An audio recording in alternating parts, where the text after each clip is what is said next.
There is a barn on the edge of Hardin County that most people drive past without looking twice. It sits back from the road about 40 yards half hidden behind a row of cottonwood trees that Earl Maddox's grandfather planted in 1921 because he believed trees were the first sign that a man intended to stay somewhere. The barn is old. The boards have gone gray, the way wood goes gray in Iowa slowly and without complaint, the color deepening each winter until it becomes something close to the color of a storm cloud sitting low on the horizon.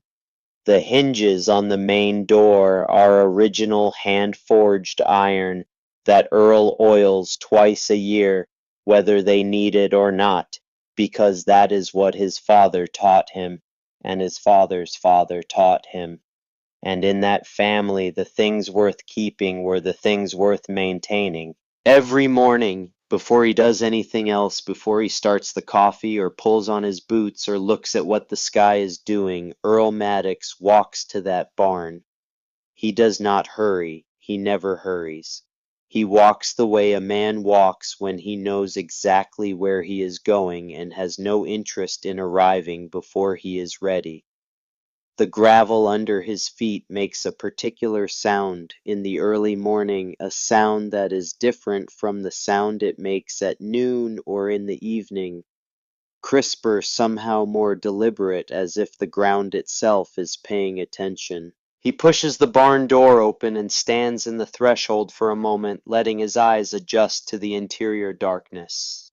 And there in the far left corner, where the morning light from the single east-facing window falls at an angle across the concrete floor, sits the tractor. It is a 1961 International Harvester Farmall 560. That is what the paperwork says at any rate. What the paperwork does not say, what no paperwork anywhere in Iowa or Illinois or Indiana says, is what this particular machine actually is, beneath its faded red paint and its carbon-stained exhaust stack and its left rear fender held in place with a length of baling wire since the winter of 1974.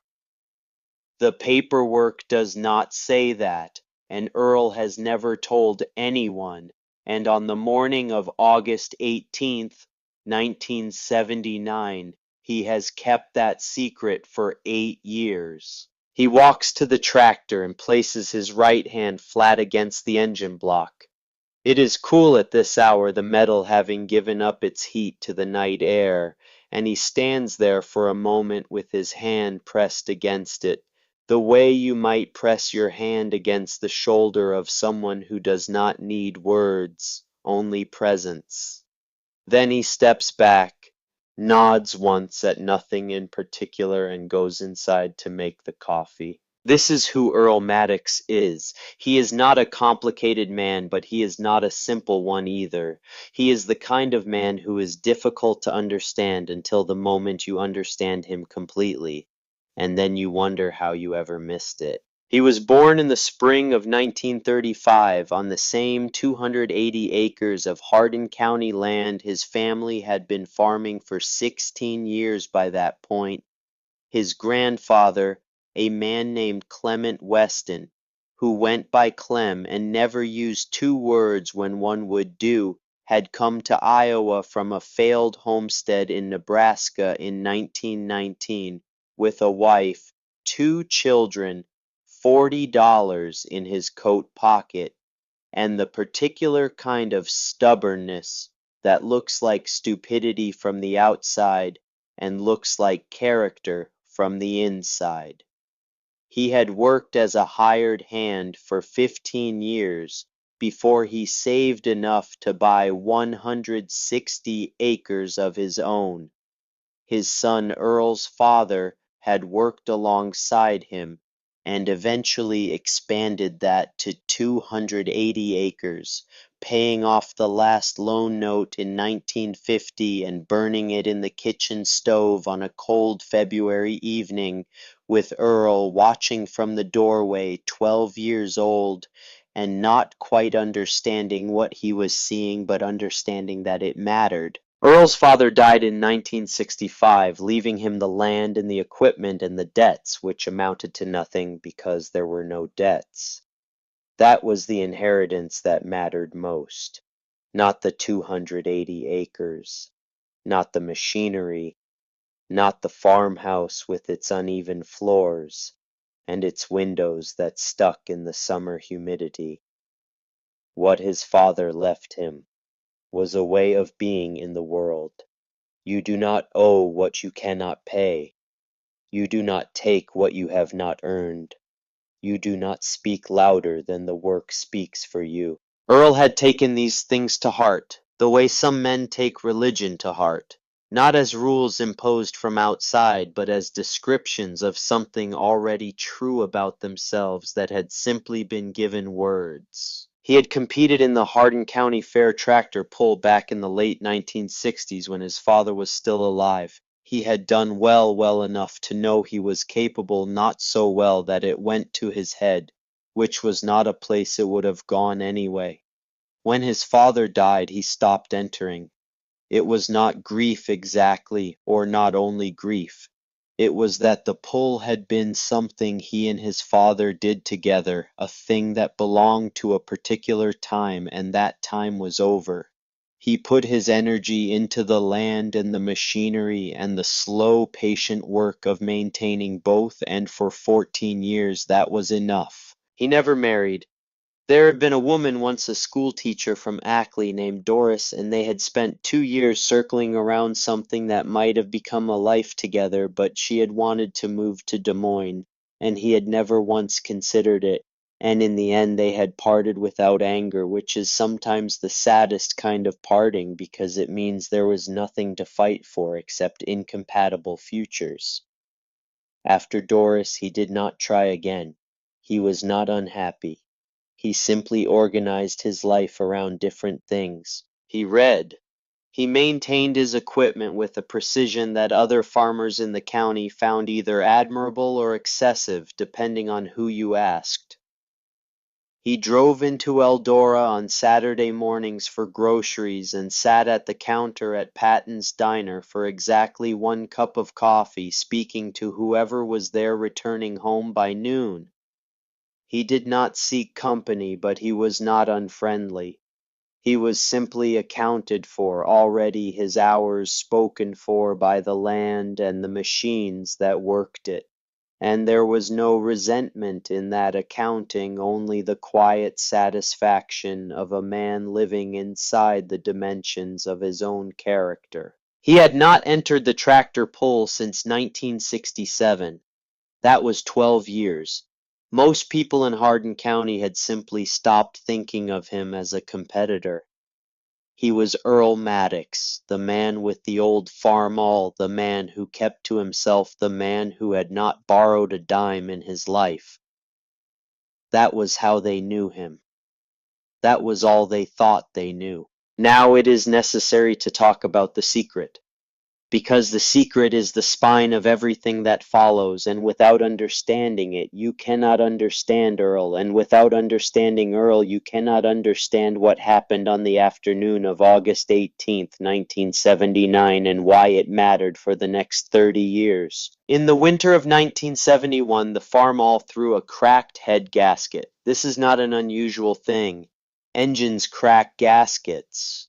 It is the nature of machines under sustained load in extreme temperatures, the kind of temperatures Iowa produces with indifferent regularity, brutal cold in winter, punishing heat in summer, and the gasket on the Farmall had finally given way during a particularly hard December. Earl pulled the tractor into the barn, let the engine cool, and began disassembling the top end to replace the gasket. This was work he had done before on other machines. He was methodical about it, laying each component out on a clean workbench in the order it came off, which is the only way to do engine work if you want to get it right when you put it back together. When he pulled the cylinder head, he stopped. He stood there in the barn with the head in his hands and the cold coming through the walls and the single work light swaying slightly in a draft. And he looked at what he was holding and he looked at the block beneath it, and he knew that something was wrong. Not wrong in a bad way necessarily, but wrong in the sense of not matching what he expected. The cylinders had been bored out. The pistons were different from any Farmall 560 pistons he had ever seen, heavier, with a compression ratio that did not correspond to any specification in the service manual he had on the shelf. The camshaft, when he got to it, had a profile he had never seen before, a lift and duration that was not in any catalog. He was not an engineer, but he had been working on this engine for 9 years by that point, and he knew it the way, a voice you have heard thousands of times well enough to know when something unfamiliar is speaking. He put the engine back together with a new gasket and spent the rest of that winter making telephone calls. He called the dealer in Cedar Rapids where his father had bought the machine in 1963. He called International Harvester's customer service line in Chicago. He wrote letters. He was politely told more than once that he must be mistaken, that all production Farmall 560s were built to factory standard specifications. He persisted. He eventually found a retired engineer named Harold Swick, who had worked at the IH plant in Rock Island during the early 1960s, and Harold Swick, after 2 long telephone conversations, told him the truth. International Harvester in 1962 and 1963 was developing what would become the Farmall 706. It was to be a larger, more powerful tractor, the successor to the 560 series. To test components and configurations for the new engine, the engineering team had taken a batch of production 560 frames and fitted them with prototype parts, bored cylinders, high compression pistons, experimental camshaft profiles. These were not show tractors. They were not demonstration units. They were working test mules sent into the field to accumulate hours and data under real conditions. When the 706 program concluded, most of these test mules were supposed to be returned to the factory for disassembly. Most of them were. But IH in those years was not running a tight inventory on internal fleet assets.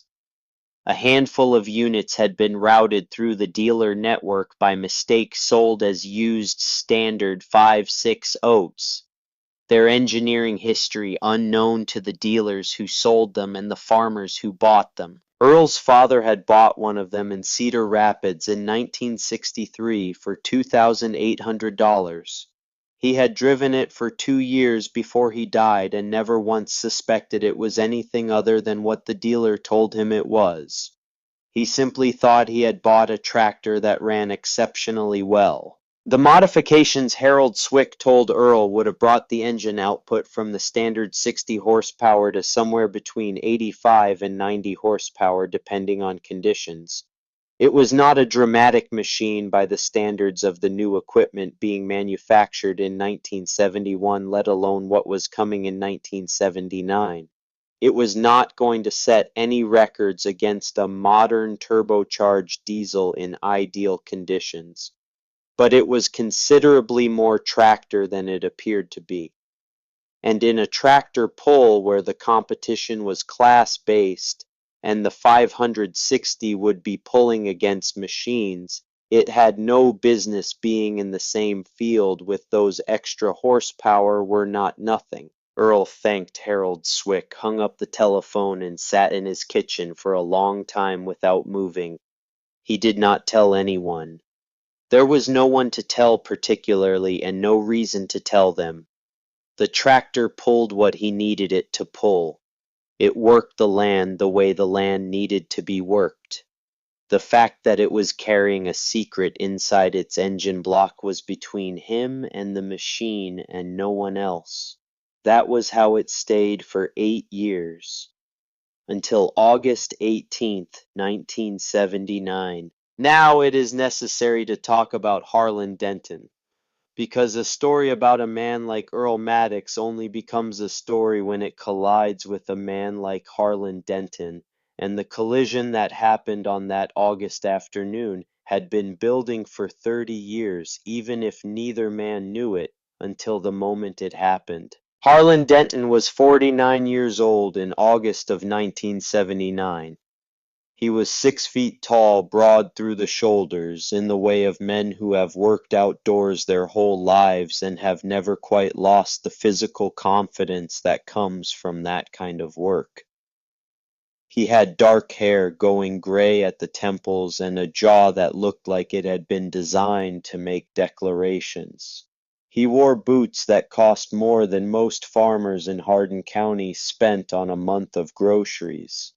He drove a new pickup truck every 2 years and made sure everyone knew it was new, not by saying so directly, which would have been crass, but by keeping it clean in the particular aggressive way that communicates to other men that this truck matters, that everything about this man matters, that he is operating at a different level than the men around him. The Denton family had been in Hardin County since the turn of the century.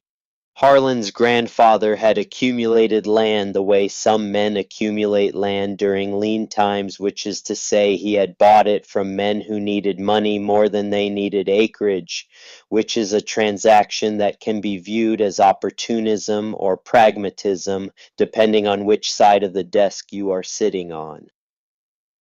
By 1979, the Denton family owned 2,200 acres of prime north-central Iowa farmland, and Harlan had spent most of his adult life ensuring that everyone in the county was aware of this fact. He sat on the county board. He sat on the co-op board. He sat on the finance committee at First Lutheran and had his name on a plaque in the fellowship hall acknowledging a contribution that he reminded people of with considerably more frequency than was strictly necessary.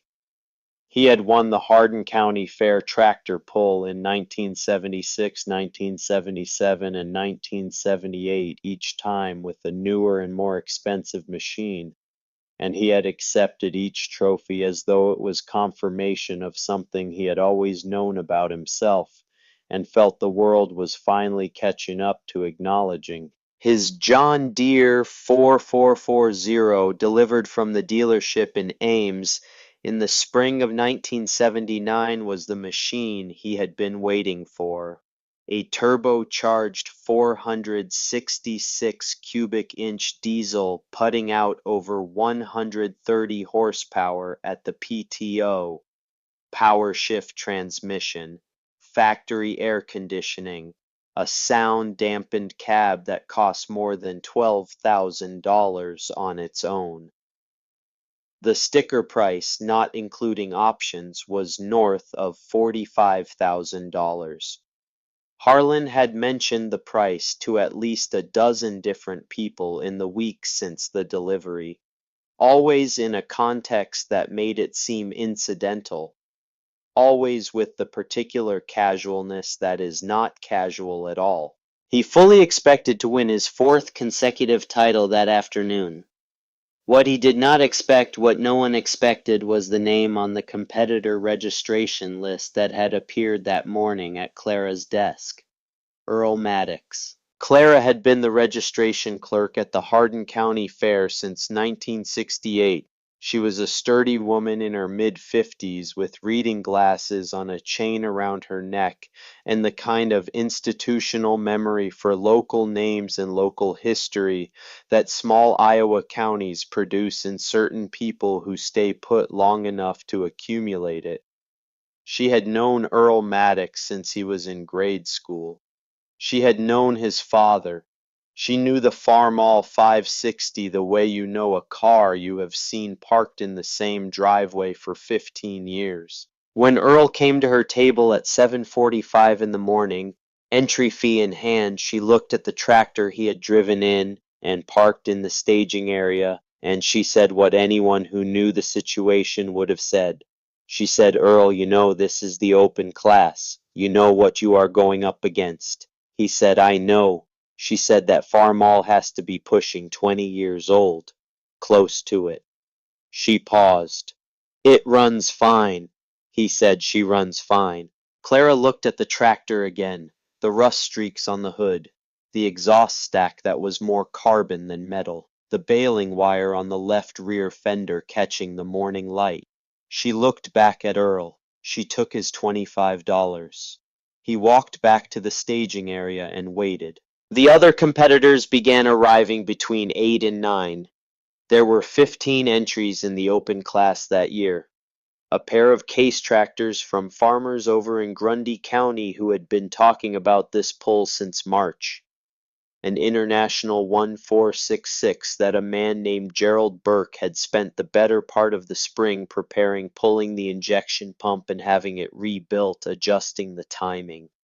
A Massey Ferguson that had been visibly modified, the hood sitting slightly higher than factory to accommodate something underneath that its owner was not discussing, and Harlan Denton's John Deere 4440, which arrived on a flatbed trailer at 9:15 and was unloaded with the kind of deliberate theatricality that requires an audience and generally finds one. When Harlan walked the staging area and found Earl's Farmall parked in the corner, he stopped. He looked at the tractor for a moment, the way a man looks at something he is deciding whether to bother taking seriously. Then he walked around it slowly. He kicked one of the rear tires. He shook his head slightly, clicked his tongue, the universal vocabulary of theatrical disappointment. He said, "Earl Maddox, I did not know they were taking museum pieces this year." Walt Pruitt, who was standing 20 feet away, leaning against his Oliver, did not laugh. Walt was farming 320 acres on a loan that he was not certain he was going to be able to service come harvest, and he had his own memories of Harlan Denton at an auction in 1977, standing next to Walt's neighbor's equipment with a checkbook and a patient expression. Harlan either did not notice the silence from Walt or did not care. He turned back to Earl. He said, "You know what that thing is worth, Earl? Maybe $150. Scrap price." Earl looked at him. His face was the face of a man who has decided in advance not to give a particular conversation more than it deserves. He said nothing. Harlan said, "I will give you $500 for it right now. Cash. You can walk away. Save yourself the embarrassment.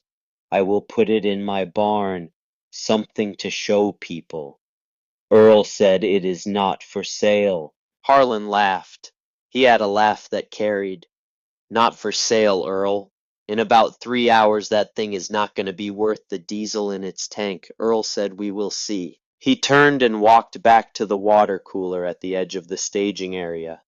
He filled a paper cup and drank it standing up, looking out across the fairgrounds at the midway, where children were already beginning to fill the space between the rides and the food stands and the whole county fair. Smell of August was in the air.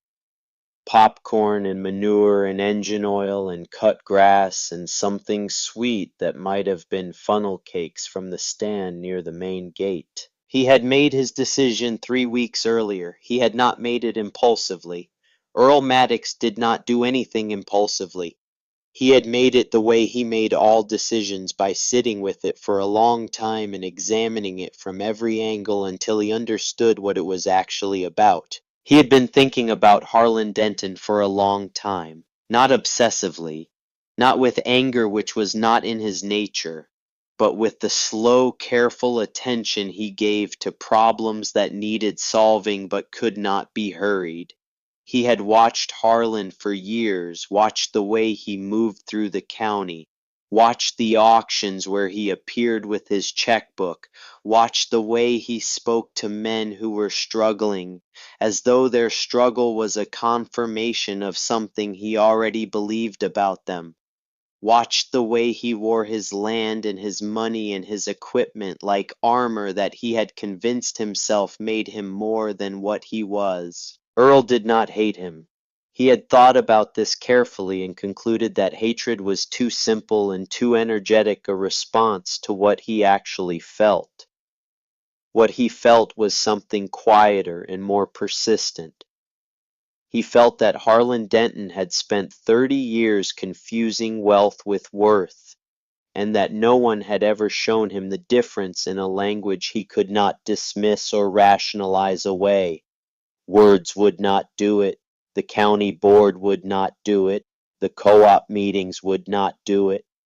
The only language that would reach Harlan Denton was the language he believed in completely, which was the language of competition, of winning and losing, of public accounting. Earl had entered the tractor pull because it was the only arena where those two things, wealth and worth, could be separated in front of witnesses. He had entered it knowing something that Harlan did not know.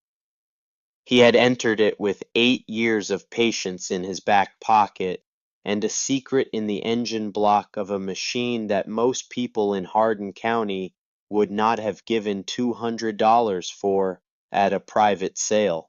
He had entered it not to destroy Harlan Denton, but to show him something true about the world that Harlan had spent his life successfully avoiding.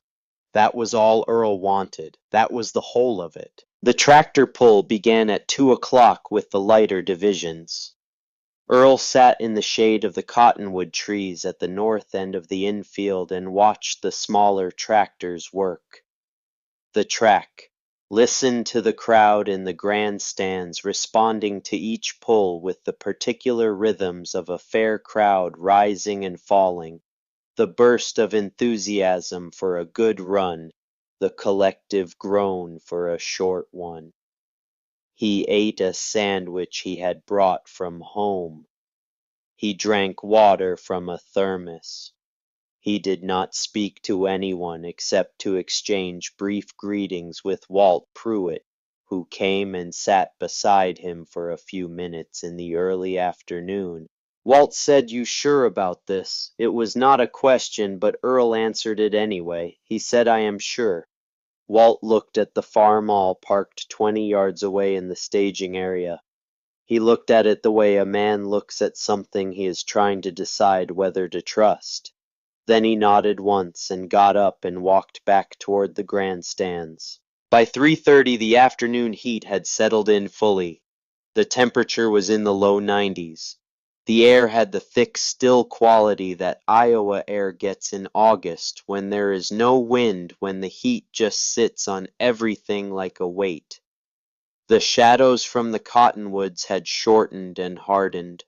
Sweat was soaking through shirts in the grandstands. The smell of the crowd mixed with the exhaust from the tractors that had been running since noon. Harlan Denton spent the early afternoon working the grandstands. He moved through the crowd the way he always moved through a crowd at a county event, stopping to talk, to clap shoulders, to make the kind of comment that passed for wit in that context. He bought sodas for people he knew. He waved at the county assessor. He found the right moment to mention the 4440 to several different people, its horsepower figure, its price, its innovative features, the climate-controlled cab, the power shift transmission. He was performing the way he always performed, but the performance was so practiced and so embedded in his sense of himself that he would not have recognized it as performance. He would have called it being friendly. He would have called it civic engagement. At some point in the early afternoon, he noticed that people were coming down from the grandstands and walking toward the staging area to look at the competitors. This was normal at a pull of this size. What was less normal was that several of those people were specifically walking to look at Earl Maddox's Farmall standing in front of it, talking to each other in low voices. He watched this from 20 yards away with the particular alertness of a man whose sense of his own centrality has been momentarily disturbed. At 4:15 the open class was called. 15 tractors pulled into the competition area. The track was 300 feet of packed dirt straight and wide with the weighted sled sitting at the near end, connected to a cable and a scale system that measured how far each competitor could drag it before losing momentum.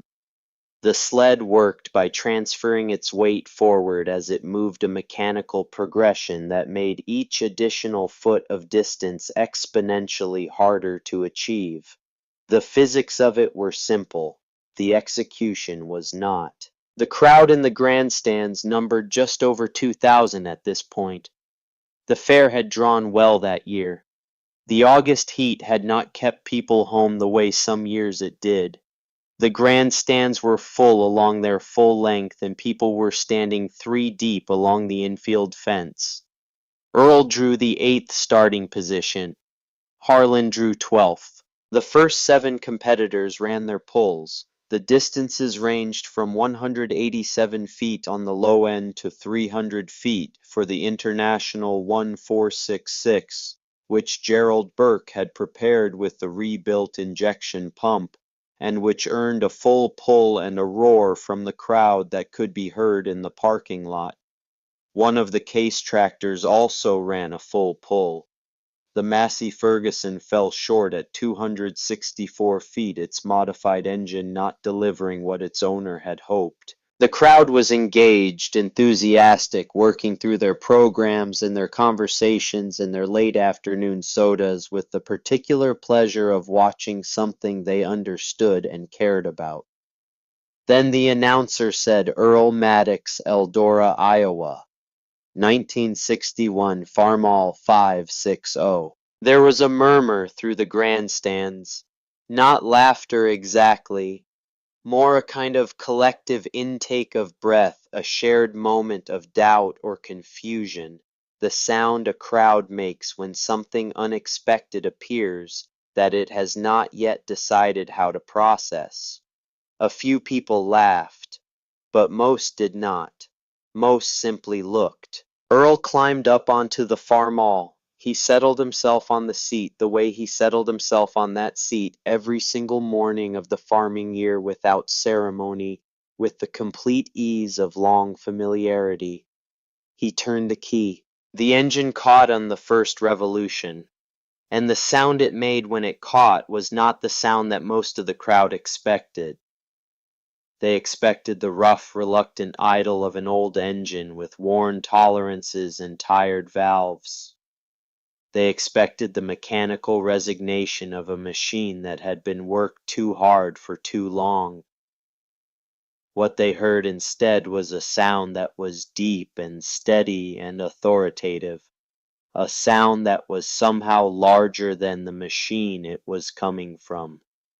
A sound that made several people in the grandstands look at each other with an expression that asked silently whether they were hearing what they thought they were hearing. Earl let the engine warm for a minute. Then he pulled forward to the hook. The track judge gave him the signal. He eased the clutch out. The Farmall moved forward. The cable went taut. The sled began to move. For the first 100 feet it looked like what most people expected. A small, old, underpowered machine pulling a weighted sled working hard, making the most of its modest resources. People in the grandstands watched with the polite, slightly anticipatory attention of a crowd waiting for the inevitable short pull that would confirm their prior expectations. Some were already looking at their programs, calculating what came next. At 150 feet, people stopped looking at their programs. At 200 feet, a section of the grandstand on the south side went quiet in a way that had a quality to it.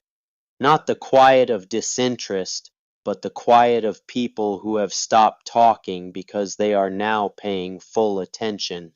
At 250 feet, people were standing up. The Farmall's engine was not making the sound of a machine at its limit. It was making the sound of a machine that has found its range and is working inside it with something to spare.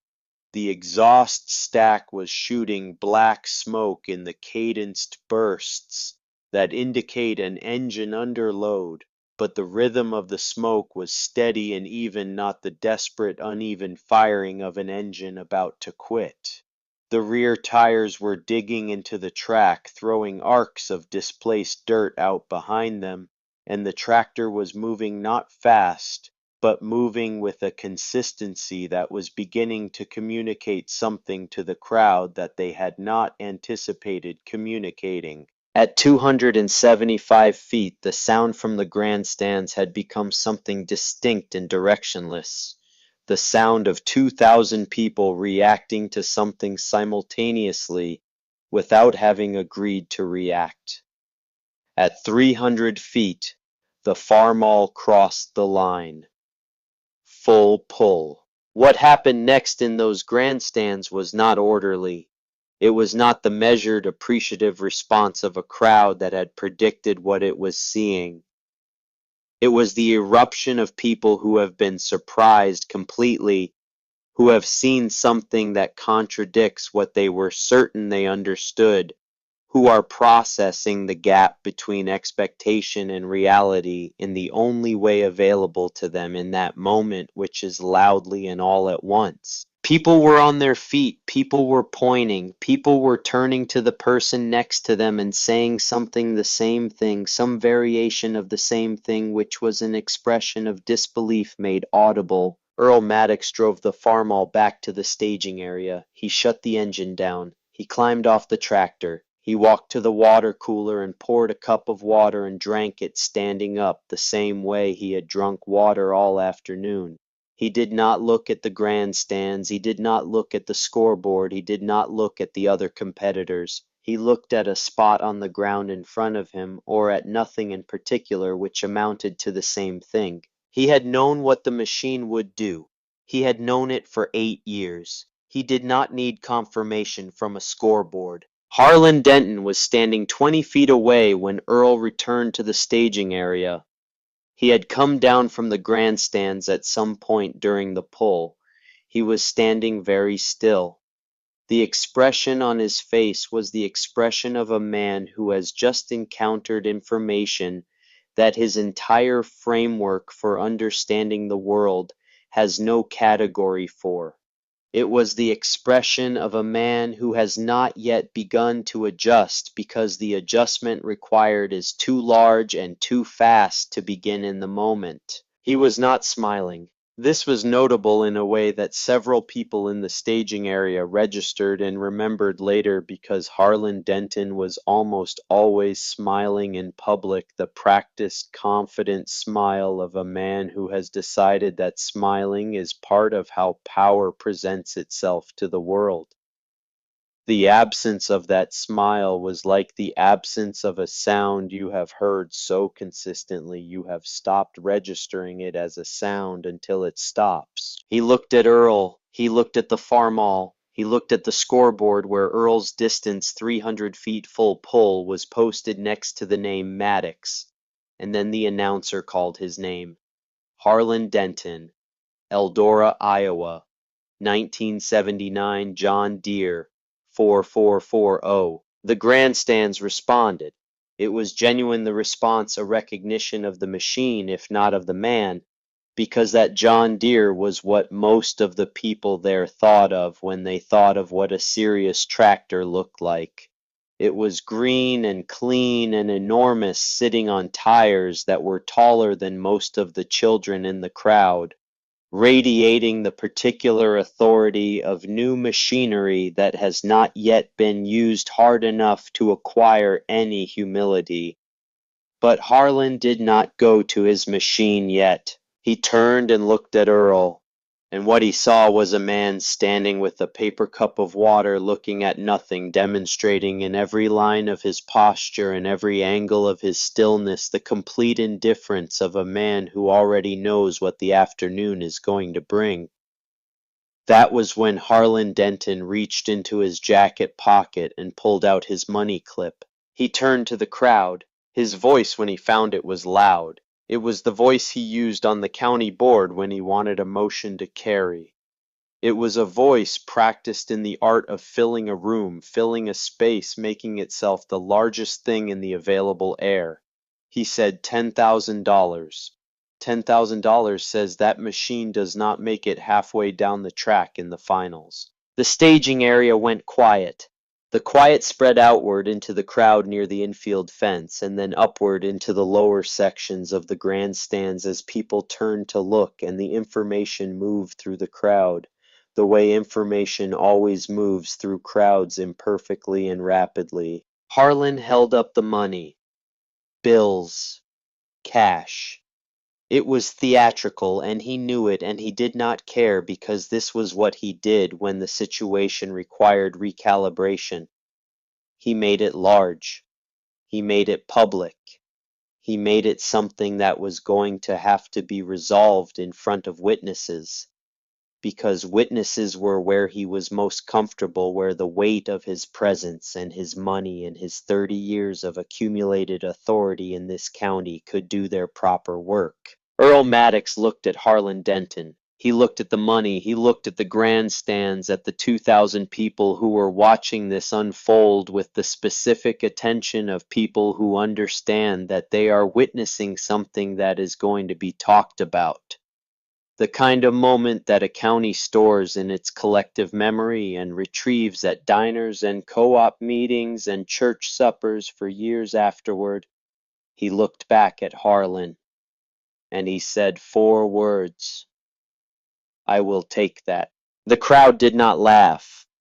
That was the thing that Harlan had not accounted for. He had expected the crowd to laugh with him, to validate the outrageousness of the bet by treating it as obvious, as inevitable as the kind of wager that a man of his resources and certainty makes, because the outcome is not in question.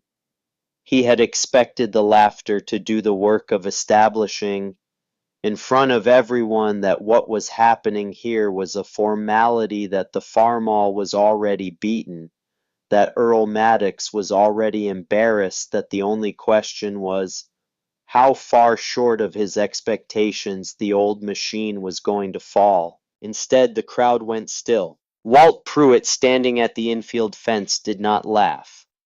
He had made a loan payment the previous spring using money he had borrowed from his brother-in-law. He had sat across a desk from Harlan Denton 3 years ago at a county board meeting and listened to Harlan argue against a drought relief program that might have helped 6 families in the east part of the county argue against it with the particular confidence of a man for whom the abstraction of fiscal policy is more real than the specific suffering of neighbors. Walt did not laugh. The woman sitting in the 3rd row of the grandstands, whose father had sold 60 acres to Harlan Denton in 1971 for a price that was fair by the standards of that month, and was considerably less fair by the standards of any month afterward, did not laugh.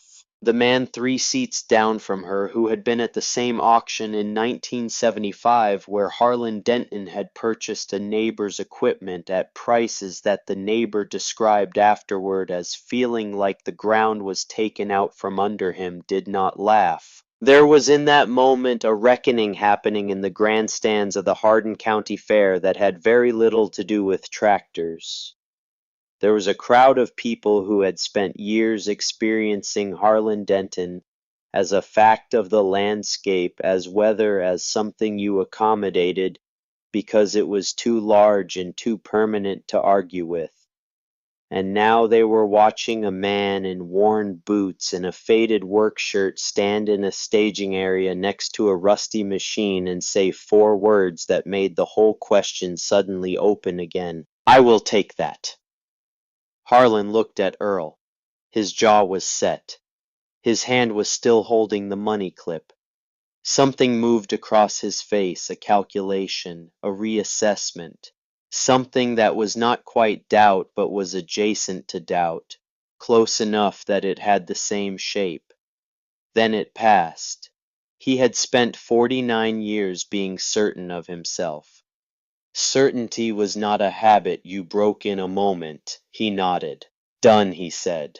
The two men looked at each other across the staging area for a moment, and in that moment something was established between them that had nothing to do with money and nothing to do with tractors and everything to do with what two men can know about each other in an instant when the situation strips away everything they have been using to avoid that knowledge. Then the announcer called Harlan's name again, and he turned and walked to his John Deere, and the grandstands began to find their voice again, and the afternoon light was coming in at a lower angle, now the shadows stretching east across the fairgrounds, and Earl Maddox was standing next to his machine with his hands at his sides and his eyes on the track. He had made his decision 3 weeks ago. He had known what he was doing when he walked up to Clara's table at 7:45 that morning and put his $25 on the desk. He had known what was inside the engine block of the machine that Harlan Denton had called Junkyard scrap and offered $500 to take off his hands. He had known all of it. He had carried it for 8 years. This knowledge, the way you carry something that has weight, but that you have grown accustomed to, so accustomed that you no longer notice the carrying until the moment arrives when you are finally able to set it down. The moment had not arrived yet, but it was close now, very close. The finals were set for 5:30. The sun was getting lower.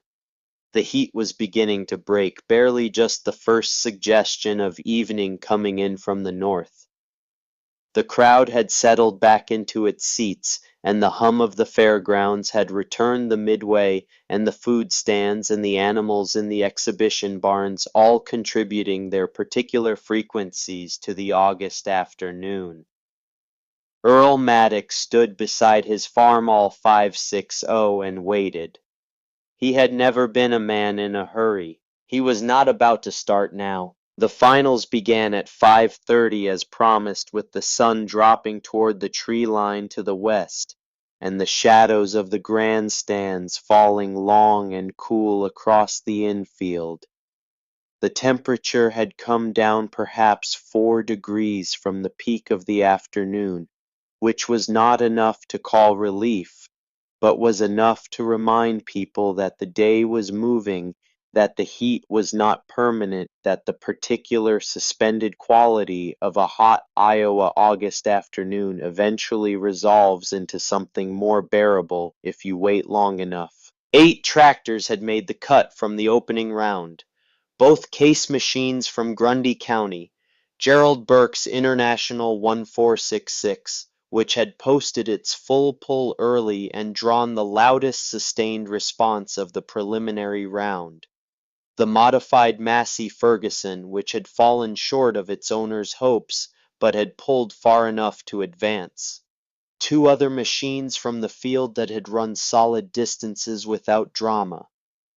Harlan Denton's John Deere 4440, which had run its preliminary pull with the smooth, confident authority of a machine that has not yet been asked to try, and Earl Maddox's Farmall 560, which had done what it had done and which was now sitting in the staging area with the same stillness it always had, giving nothing away. The finals added 2,000 pounds to the sled. This was standard for the Hardin County pull at this stage, a significant increment that separated the machines that had looked impressive in the preliminaries from the machines that had genuine depth. The physics of the sled were unforgiving in this way. A tractor could look dominant at the lighter weight and then discover when the additional load was applied that it had been operating near its ceiling all along without knowing it. The extra weight had a way of making the truth visible. The crowd in the grandstands had grown since the preliminary round. Word moves at a county fair the way it has always moved from person to person and mouth to ear, and the word that had moved through the Hardin County Fair in the late afternoon of August 18th, 1979, was that something unusual was happening at the tractor pull, something worth seeing, something that involved a rusty old machine and a very large bet, and an outcome that was not yet settled. By the time the finals were announced, people who had been at the Midway, people who had been looking at livestock in the exhibition barn, people who had been sitting in lawn chairs in the parking lot, eating corn on the cob, and not planning to attend the pull at all, had made their way to the grandstands. The count at the start of the finals was just over 2,000. The infield fence was thick with people standing. Earl sat on the Farmall and looked at the track. The track was 300 feet of packed dirt that had been worked and reworked over the course of the day by the traffic of machines and officials and the particular compaction that a weighted sled creates when it travels and stops and is reset and travels again. The surface in the finals would be different from the surface in the preliminaries, and experienced competitors accounted for this thought about where the best traction was likely to be, where the compaction was deepest, where the surface was likely to give way under hard load. Earl had been watching the track all afternoon. He had his own understanding of where it would hold and where it would not, the way he had an understanding of his own fields, the low spots where moisture pooled the sandy patches near the fence, row the hard ground near the old drainage tile that his father had laid in 1952. He had spent 17 years learning to read this machine. He had spent 44 years learning to read ground.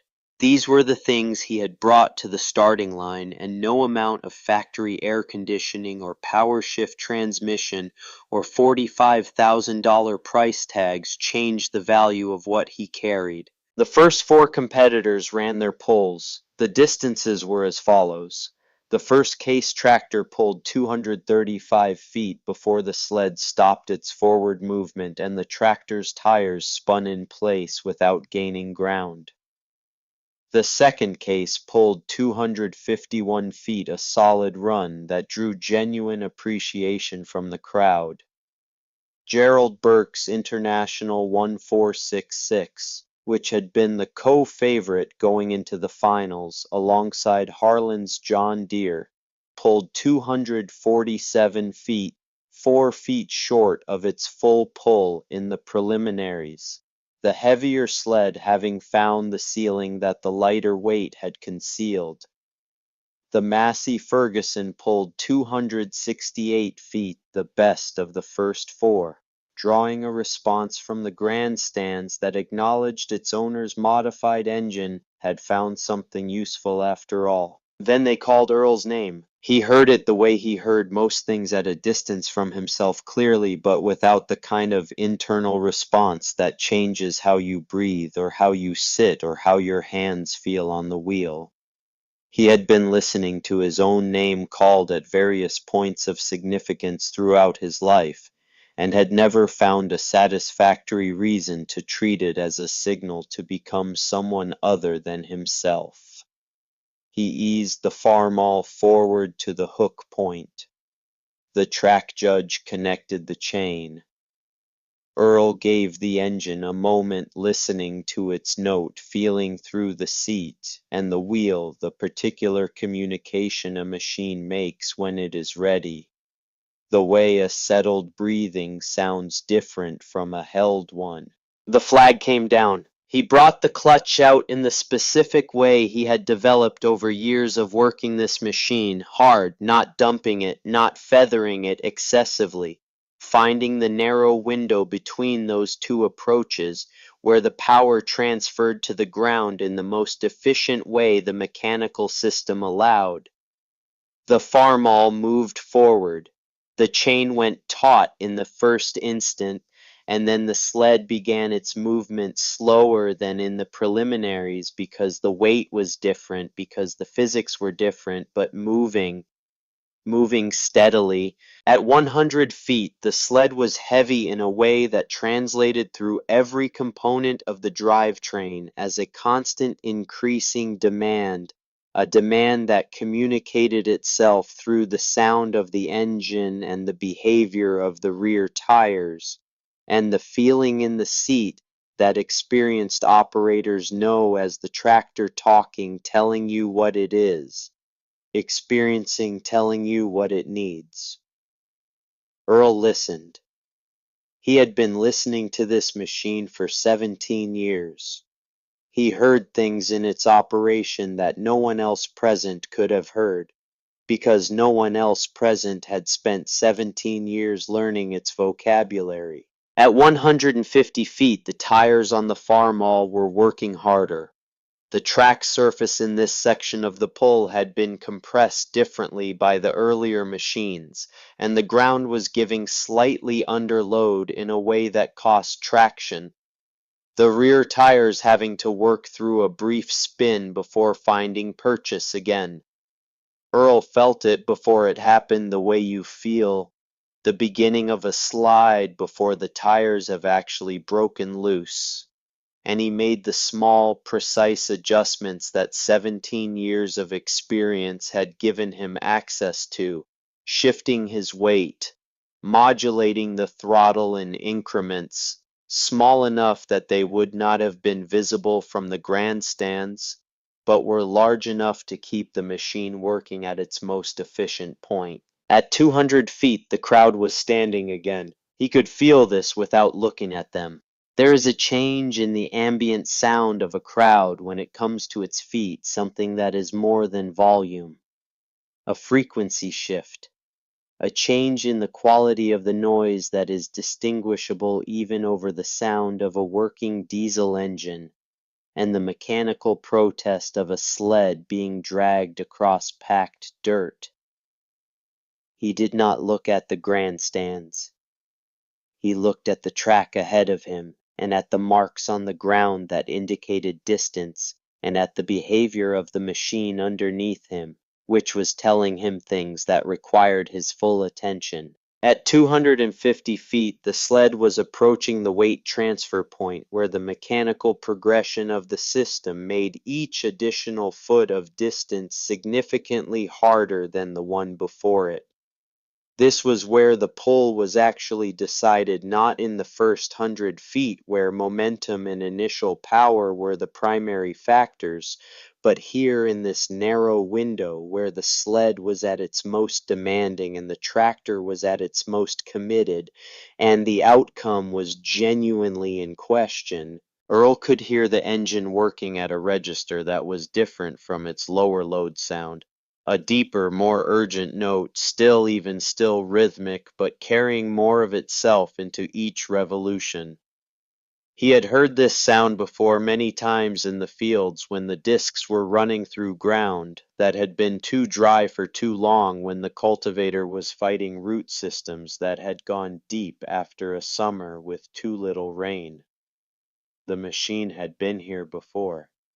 It knew this territory. He knew it alongside the machine, the two of them working it together, the way they had always worked the hard ground together with patience and with purpose, and without the kind of desperation that wastes effort. At 275 feet, the tires began to spin. This was not the terminal spin, the spin that means the machine has reached its absolute limit and the sled has won. This was the transitional spin, the kind that happens when the ground surface shifts and the tires momentarily lose their bite before finding it again. The kind that an inexperienced operator or an operator who does not know his machine well enough might respond to wrongly, either by backing off the throttle too much and losing momentum, or by pushing through it at full power and burning the tires across the surface without progress. Earl did neither. He did what 17 years had taught him to do, which was to respond to what the machine was actually doing rather than to what he feared it might do. He made the adjustments that the moment required, precise and small and exactly calibrated to the specific behavior of this specific machine on this specific ground, and the tires found their purchase again, and the Farmall moved forward 280 feet, 283 feet, 287 feet. At 287 feet the sled stopped. The engine continued, the tires continued to turn, but the sled did not move, and after 5 seconds of that without change, the track judge raised his flag. 287 feet. Best distance of the finals. The grandstands made their noise. It was a different noise from the full pull in the preliminaries, not the pure explosive release of complete surprise, but something more complex, a sound that acknowledged that what was happening was real and sustained, and not the product of a lucky run or a favorable track surface or any of the other explanations that people reach for when they encounter something they did not expect and need to fit into a framework they already hold. 287 feet with 2,000 additional pounds on the sled was not luck. It was something else, and the crowd in the grandstands was beginning to understand, in the way that crowds understand things collectively and without full articulation, what that something else was. Earl drove the Farmall back to the staging area. He shut the engine down. He climbed off the tractor and walked to the water cooler and poured a cup of water and drank it standing up, the same as he had done every other time he had returned from the track that afternoon. He did not look at Harlan Denton. He did not need to. Harlan was standing near his John Deere with his arms folded and his jaw set, and the particular stillness of a man who is doing the internal arithmetic that the situation requires and not finding the result he expects. He had watched Earl's pull from the staging area with the full attention of a man who is for the first time in a long time genuinely uncertain. He had watched the Farmall work its way down the track at a distance, and with a consistency that his framework for understanding this machine did not account for. He had stood there and watched, and the number on the scoreboard had gone up, and it was now 287 feet, and it was his turn. He climbed into the John Deere. The cab door closed behind him with the solid engineered sound of a $45,000 machine built to specifications that accounted for things like cab door closure as an element of the ownership experience. Inside the cab, it was quieter than outside the sound dampening doing its designed work. The air conditioning had been running intermittently all afternoon to keep the interior comfortable, and the temperature inside the cab was noticeably lower than the August air outside it. Harlan settled into the seat, which had more adjustment options and more padding than the iron seat on the Farmall, and looked through the clean glass of the windshield at the track ahead. He was a man who had won this pull 3 years in a row. He was a man who had driven this machine for 5 months and understood its capabilities in the way that a man understands the capabilities of a machine he has owned for 5 months, which is to say he understood the numbers on the specification sheet and the way those numbers express themselves under normal working conditions, and he had extrapolated from that understanding a set of expectations about what this machine would do when asked to perform under competition conditions with an additional 2,000 pounds on the sled. He believed those expectations were correct. He had no reason to believe they were not correct. He had spent 49 years developing confidence in his own judgment, and his judgment told him that 130 horsepower from a turbocharged modern diesel engine was more than enough to beat 287 feet of track. The flag came down. The John Deere moved forward with the authority of a machine that has genuine power available and knows how to deliver it. The sound it made was different from the Farmall's sound, smoother, more refined, the sound of modern engineering as opposed to the older, rawer note of a machine from another era. The crowd responded to the sound of it the way crowds respond to the obvious manifestation of power, with a kind of reflexive recognition, a leaning forward. At 100 feet, the 4440 was pulling strongly. The sled was moving, the distance numbers were accumulating with the metronomic regularity of a machine working well inside its operating range. At 150 feet, it was still strong. At 200 feet, the crowd was on its feet for the second time in the finals. At 230 feet, something changed. It was not a dramatic change. It was not a mechanical failure or a catastrophic loss of traction. It was subtler than that, the kind of change that an experienced operator feels through the seat and the wheel before it manifests in any visible behavior of the machine. A slight shift in the way the power was meeting the ground, a change in the relationship between what the engine was providing and what the rear tires were able to convert into forward motion. The track surface in this section had been worked by 8 machines by this point in the afternoon, and it had given up something in those passages, some quality of compaction or composition, that had made it receptive to the kind of traction that wide, modern tires with aggressive lug patterns required. Harlan felt it. He responded the way he knew to respond, adjusting the throttle, checking the transmission position, doing the things that the operator's manual and 5 months of experience told him to do in this circumstance.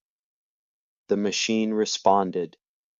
The tires found purchase again, and the sled moved forward, and the distance numbers continued to accumulate. 250 feet, 260, 270. At 278 feet, the rear tires lost traction. Not transitionally, not in the brief recoverable way that had happened to Earl at 275 feet. This was a more complete loss, the tires spinning across the surface without finding the bite that would allow the sled to move the engine, delivering its power to the drivetrain, and the drivetrain delivering it to the tires, and the tires converting it into heat and noise against the packed dirt without translating any meaningful portion of it into forward motion. Harlan tried. He made the adjustments that were available to him. He shifted his weight, which is less effective in an air-conditioned cab than it is on an open seat because the cab itself does not transmit the operator's weight to the tractor's center of gravity in the same way. He modulated the throttle. He tried a brief back-and-forth motion that sometimes breaks a sled loose when the initial momentum has died. None of it worked. The sled did not move. 278 feet. 9 feet short of 287. The track judge raised his flag. In the grandstands, 2,000 people absorbed this information simultaneously, and the sound they made was not the sound of a crowd responding to a winner.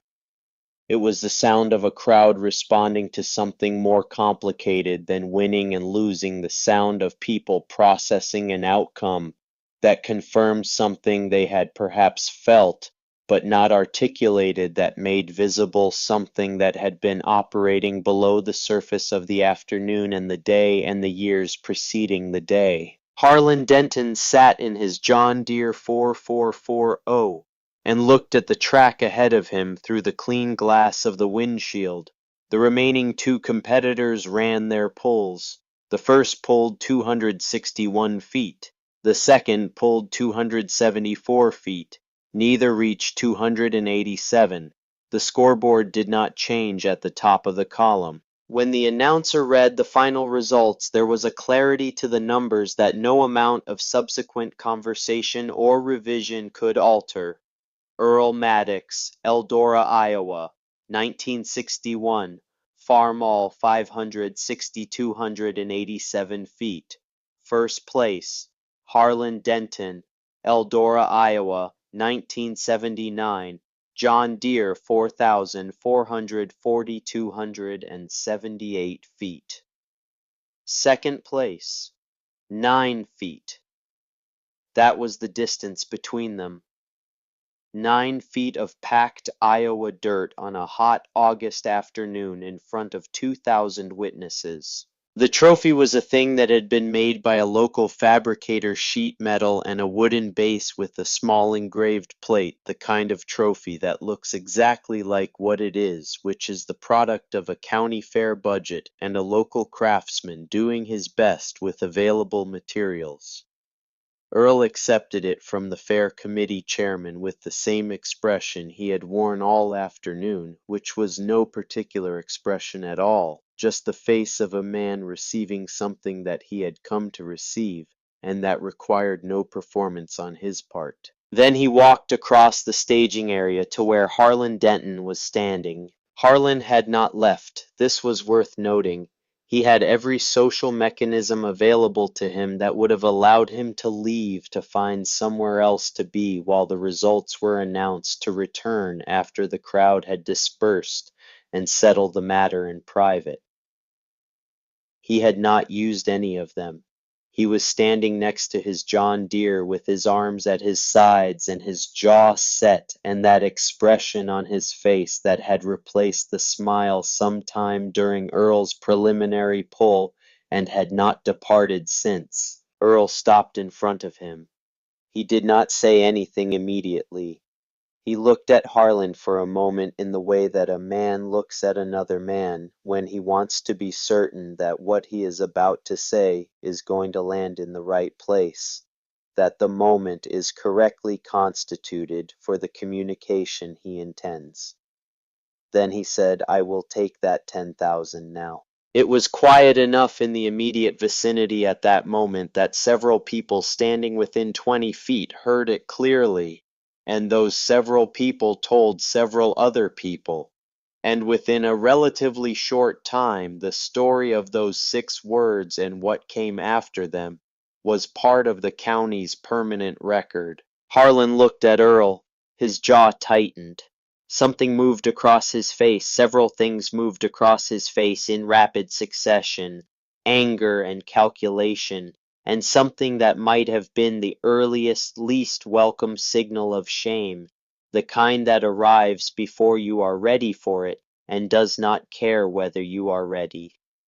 He looked at the people around them, at the grandstands above them, at the witnesses who had been witnesses all afternoon and were witnesses still. He reached into his jacket and took out his checkbook.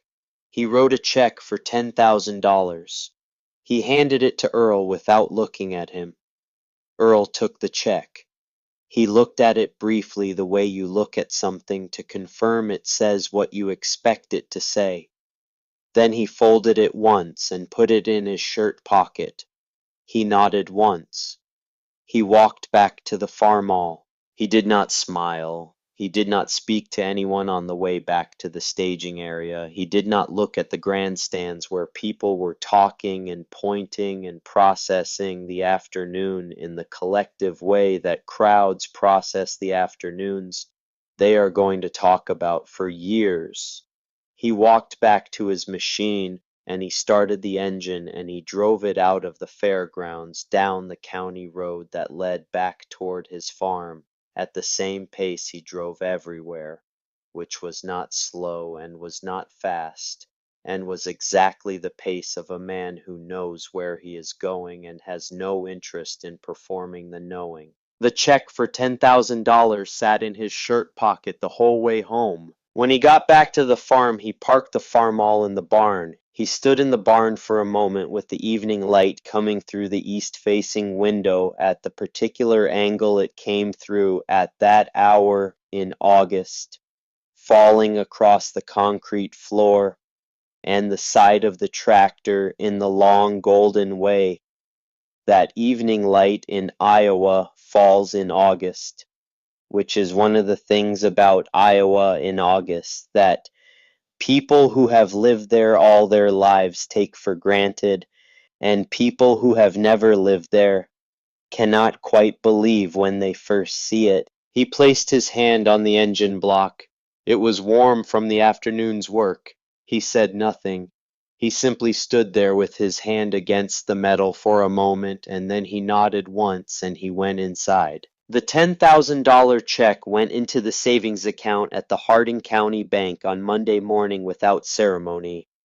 Earl gave the teller the deposit slip and the check and received his receipt and put the receipt in his shirt pocket and drove home.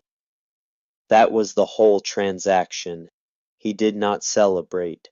He did not tell anyone where the money had come from, though everyone in the county already knew, or knew within the week, because that is how counties work, and that is how stories work, in places where people have known each other long enough to care about each other's business. The money sat in the account. Earl did not spend it. He was not saving it for anything specific. He simply could not identify any purpose for which it seemed appropriate to use it. It did not feel to him like money he had earned in the ordinary sense. It felt like something else, like a marker for a lesson that had not yet concluded, like the physical form of a truth that still had distance to travel before it arrived at its destination. He went back to farming. He cut his corn in September. He did his fall tillage. He serviced the Farmall and the rest of his equipment.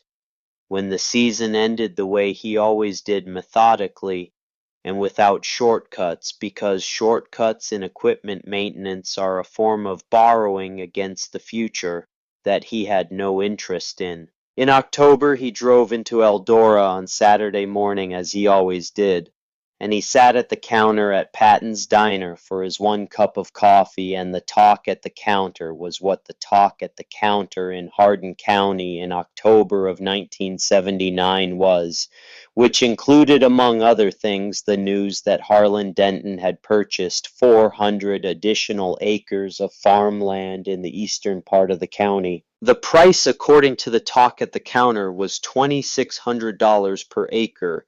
The financing was entirely through the bank. The transaction had closed the previous week.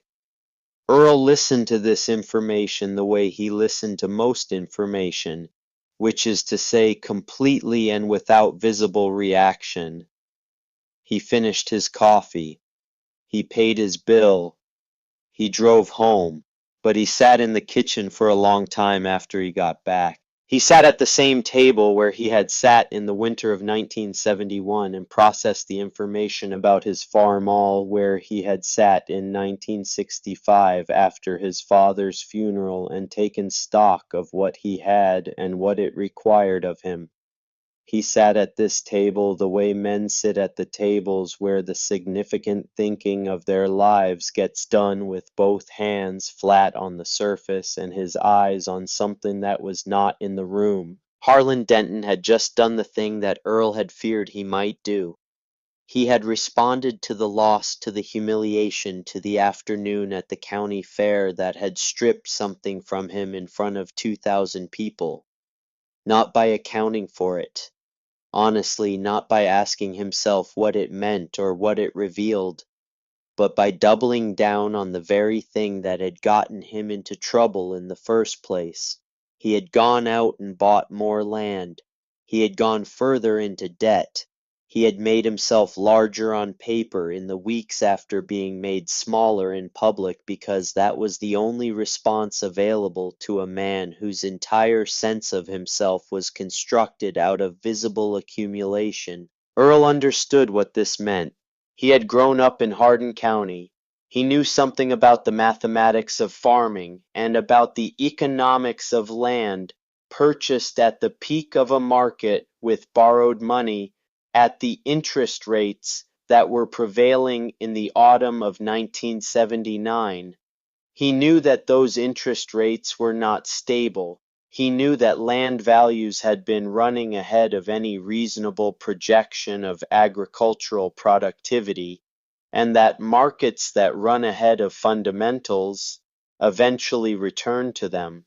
and that the return journey is not comfortable for people who have borrowed heavily against the inflated numbers. He knew that what Harlan Denton had done in October of 1979 was not a demonstration of confidence. It was a demonstration of fear wearing the costume of confidence, which is the most dangerous kind because the man wearing it cannot tell the difference. He sat at the kitchen table for a long time, then he went to bed. The following year, 1980, the Federal Reserve began raising interest rates in earnest. By the spring of 1981, the prime rate had reached nearly 20%, a number that belonged in a history of crisis rather than in the present tense of people's daily financial lives. But there it was, present and actual, and with immediate consequences for anyone who had borrowed at variable rates or who was carrying debt that needed to be serviced out of farm income that was itself under pressure from declining commodity prices and rising input costs. The farm crisis did not arrive all at once. It moved the way a flood moves in a flat landscape, slowly at first, then faster than anyone expected, the water finding every low point and filling it before moving to the next. Each individual farm's difficulty connected to the general difficulty, the way individual drops of water are connected to a flood. Farmers who had borrowed to expand in the late 1970s, who had bought land at the prices that a good market and cheap money had inflated to levels that the underlying productivity of that land could not actually support, found themselves in a position that got more difficult each quarter as the interest compounded and the land values declined and the grain prices moved in the wrong direction. Harlan Denton's operation was not uniquely exposed to this dynamic. There were farms across Iowa and Illinois and Indiana and the rest of the Corn Belt in the same position or worse positions. But his exposure was significant. He had borrowed heavily for the 400 acres in October of 1979, on top of existing debt from equipment purchases and improvements and the general expansion of an operation that had always required more investment than it generated because its owner's definition of success included visible scale rather than invisible efficiency. By 1982, according to what circulated at the diner counter and at the co-op and at the church meetings that Earl attended infrequently, but did attend, Harlan Denton owed the bank in the neighborhood of $800,000. His collateral, the land itself, had declined in value to perhaps half of what he had carried it at when the loans were made. The bank was not comfortable. The bank's discomfort expressed itself in the way banks express discomfort in letters and in telephone calls and in meetings with officers who used careful language that communicated clearly, if you were listening, that the institution's patience was not indefinite. Harlan stopped going to the diner. He stopped attending the county board meetings that he had attended for 15 years. He stopped appearing at the co-op. The plaques on the wall of the fellowship hall with his name on them acquired the quality that plaques acquire when the person named on them is no longer present to give them current meaning. People noticed the absence. They talked about it in the way that people talk about the absence of someone who has been a large presence, with a mixture of reactions that is not entirely uncomplicated. Earl noticed the absence too. He noticed it not with satisfaction and not with sorrow, but with the particular attention of a man who has been watching a situation develop for several years and recognizes the stage it has entered. He did not discuss what he noticed. He went about his farming. He maintained his equipment, He sat at the counter at Patton's Diner on Saturday mornings and drank his 1 cup of coffee and listened to what was being said and said very little himself. The $10,000 in the savings account at the Hardin County Bank continued to sit there. In the fall of 1984, the letters from the bank to the Denton farm became public knowledge in the way that such things become public knowledge in small counties, not through any official disclosure, but through the accumulated awareness of people who work in banks and who have relatives who work in banks and who live in a community where the financial distress of a major landowner has implications that make it everyone's business, whether or not it is officially anyone's business. The foreclosure proceedings were filed in January of 1985. The auction was scheduled for March 15th of that year. Earl read about the auction in the county paper on a Thursday afternoon in early March. He sat at the kitchen table with the paper open in front of him and read the legal notice twice. The paper gave the date and the time and the legal description of the property and the name of the attorney handling the proceeding and the name of the lending institution. He put the paper down. He thought about his father burning the loan note in the kitchen stove in February of 1950. He thought about the way his father had looked at him from across the room in the firelight, not with triumph, but with something quieter and more durable than triumph. His father had never explained what he was feeling in that moment. He had not needed to. Some things communicate themselves through the quality of a man's stillness, through the way he holds himself when the thing he has worked toward has arrived. Earl thought about Harlan Denton's grandfather buying 2,200 acres of Hardin County land in the decades when buying land in that way was possible for a man with capital and a willingness to acquire it from men who needed money more than they needed ground. He thought about the way that land passed from generation to generation and what it carried with it. Not just the physical ground, but the history of how it had changed hands, the record of every transaction that had brought it to its current owner, the weight of all that accumulation and all that displacement. He thought about a staging area in August, about a rusty machine that most of the county had already decided was a piece of junk, about 4 words spoken in front of 2,000 people. He thought about what he actually wanted, not what he wanted to have, what he wanted to have accomplished when the accounting was complete, when the record was closed. He sat at the table for a long time. Then he got up, put on his jacket, and went to the barn. He stood with his hand on the engine block of the Farmall 560. The metal was cool. The barn was quiet in the way barns are quiet in the early Iowa spring.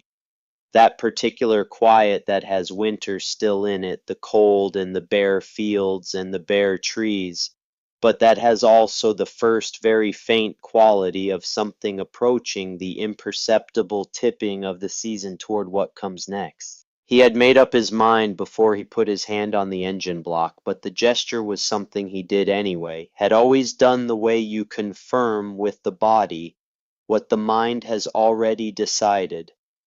3 days before the auction on a cold Monday morning in March of 1985, Earl Maddox backed his truck down the long driveway of his farm, turned out onto the county road, and drove toward the Denton place. The drive took 11 minutes. He had made it before in the opposite direction, passing the Denton property on his way to Eldora, watching the big house and the big equipment sheds and the rows of machinery that Harlan had accumulated over the years, the physical expression of a life organized around visible scale. He had driven past it many times without stopping. He had never had a reason to stop. He had one now. He turned into the Denton driveway. The gravel under his tires made a sound that was different from the gravel on his own drive, a difference too subtle to name, but real enough to notice if you were the kind of man who noticed such things, which Earl was. He drove up to the house and parked next to the equipment shed and sat in the truck for a moment, his hands on the wheel, looking at the house. It was a large house, white with dark trim, 2 stories with a porch that ran the full width of the front and a detached garage to the north side. It was a house that had been built to express something the way certain houses are built, not simply to shelter the people inside them, but to communicate to the people outside them the standing of the family within. The paint was peeling slightly at the eaves. The porch had a board loose near the steps that had been loose for what looked like more than one winter. These were the details of a house that had been deferred from maintenance, not badly, not catastrophically, but noticeably in the way that maintenance gets deferred when the money and the attention that would normally go to it are going somewhere else. He got out of the truck, he walked to the front door and knocked. Norma Denton answered. She was a tall woman with gray hair that had gone fully gray in the years since Earl had last seen her at close range, which had been at the county fair on the afternoon of August 18th, 1979, when she had been sitting in the grandstands and watching what was happening on the track, with an expression that Earl, who had been on the track and not in the grandstands, had not seen but could now imagine. She was wearing a house dress and an apron, and she had the eyes of a woman who had been carrying something heavy for a long time without being able to set it down. When she saw Earl, she stopped. He said, "I would like to speak with Harlan if he is available, just for a few minutes." She looked at him. She looked at his truck. She looked back at him. There was something complicated in that look, something that included more than one kind of recognition. The recognition of who he was, and the recognition of why he might be here, and the recognition of all the space between those two things. She said, "Come in." The inside of the house was warm and smelled of coffee and something baked, and underneath both of those things, the particular smell of a house that has been lived in by people under stress, a smell that is not unclean, but that carries the quality of accumulated tension of rooms that have held difficult conversations. She led him to the living room and left him there. He heard her on the stairs, and then the sound of a door, and then quiet. He stood in the living room with his cap in his hands and looked at the room. There were photographs on the mantelpiece. A wedding photograph, a family photograph with children at various ages, a photograph of a man on a tractor that Earl recognized as a much younger Harlan. The tractor, an older model, something from the late 1950s. The man in the photograph squinting into the sun with an expression that had not yet organized itself around the performance of certainty, an expression that was simply a young man's expression, open and unguarded in the way that young men's faces are, before the years teach them what to protect. Harlan came into the room. He had aged more than Earl had expected. The gray at his temples had gone all the way through by now, his hair entirely silver, and his face had the particular lines of a man who has spent several years not sleeping well. He was still large, still carried himself with the residual physical confidence of a man who had been strong all his adult life, but something in the quality of his presence had changed, had diminished in the specific way that sustained pressure diminishes a thing, not breaking it, but pressing it into a smaller version of itself. He stopped when he saw Earl. He said, "I figured it would be you or the bank." He paused. "I already know what the bank wants. Earl said I am not here as the bank." Harlan looked at him. That old calculation was still there, the reflexive assessment that he applied to every situation, the attempt to understand what was in front of him in terms of advantage and disadvantage of position. But underneath it was something that Earl had not seen on Harlan Denton's face before. The look of a man who has run out of the resources he has always used to manage the world and does not yet know what comes next. Earl said, "Sit down if you want. I have something to say, and it will take a minute." Harlan sat. Earl sat across from him, the same distance that a kitchen table creates between two men who are going to talk honestly about something that matters. He held his cap in both hands and looked at Harlan and said what he had come to say. He said that he understood the situation with the bank. He said that he had spoken to an officer at the Hardin County Bank the previous week and had a general understanding of the numbers involved. He said that he had a proposition and that Harlan could take it or leave it, but that he would need an answer by the following morning, because the proposition would not improve with time, and Earl had other things he could do with both the morning and the money. He said he would pay off the outstanding loan balance, which the bank had confirmed was in the neighborhood of $380,000. In exchange, Harlan would deed him 600 acres, specifically the original Denton family land, the ground that Harlan's grandfather had accumulated in the early decades of the century, the ground that had been in the family the longest. Harlan would retain 1,600 acres, including the home place, the equipment, and the buildings. He said that is enough ground to run a real operation if you run it right. If you stop trying to be the biggest and start trying to be the best, 1,600 acres in this county is a living. Harlan stared at him. He was silent for a long time, the silence of a man doing arithmetic that does not come out to any number he expected. He said, "Why?" Earl looked at him.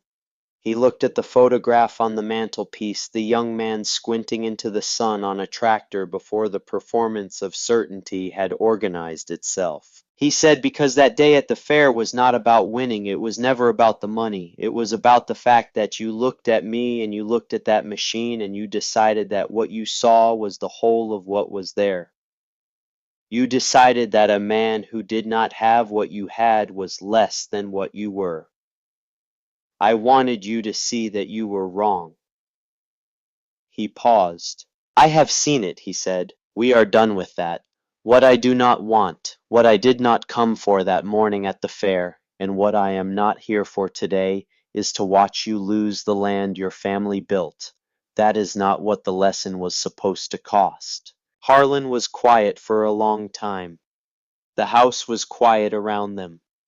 Outside, through the window, the early March landscape of Hardin County was gray and brown and bare, the fields flat and wide and empty, the way Iowa fields are empty in March before the season turns, carrying the memory of last year's crop and the promise of next year's in the same neutral, patient ground. Harlan said, "You will need an answer by tomorrow morning." Earl said, "That is correct." He stood up. He put his cap back on his head. He looked at Harlan once more, the long, direct look of a man who has nothing to perform and no interest in performing it. Then he walked out through the living room and through the front door and down the porch steps, the loose board giving slightly under his weight, and he got into his truck and drove back down the Denton driveway and turned onto the county road and went home. He made his dinner, he read for an hour, he went to bed.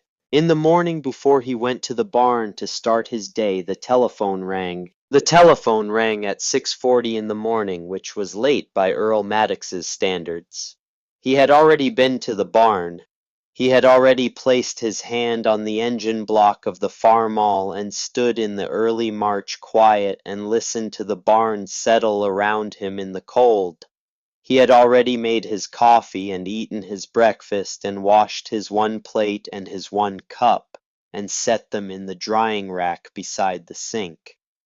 When the telephone rang, he was standing at the kitchen window looking out at the fields, which were gray and bare and flat, in the way that Hardin County fields are flat in early March, carrying no particular promise, yet simply waiting with the patience of ground that has been through enough seasons to know that the season always turns. He picked up the receiver on the third ring. Harlan said yes. That was the whole of it. One word. Earl said he would be at the bank at 9. Harlan said he would be there. Earl hung up the telephone and stood in the kitchen for a moment with his hand still resting on the receiver, not thinking about anything in particular, simply present in the moment, the way he was present in most moments, fully and without agitation. Then he went to get his coat. The closing at the Hardin County Bank took 2 hours and 20 minutes. There was an attorney present on Harlan's side, a man named Grover Pell, who had an office above the hardware store in Eldora, and who had been handling the Denton family's legal work for 15 years.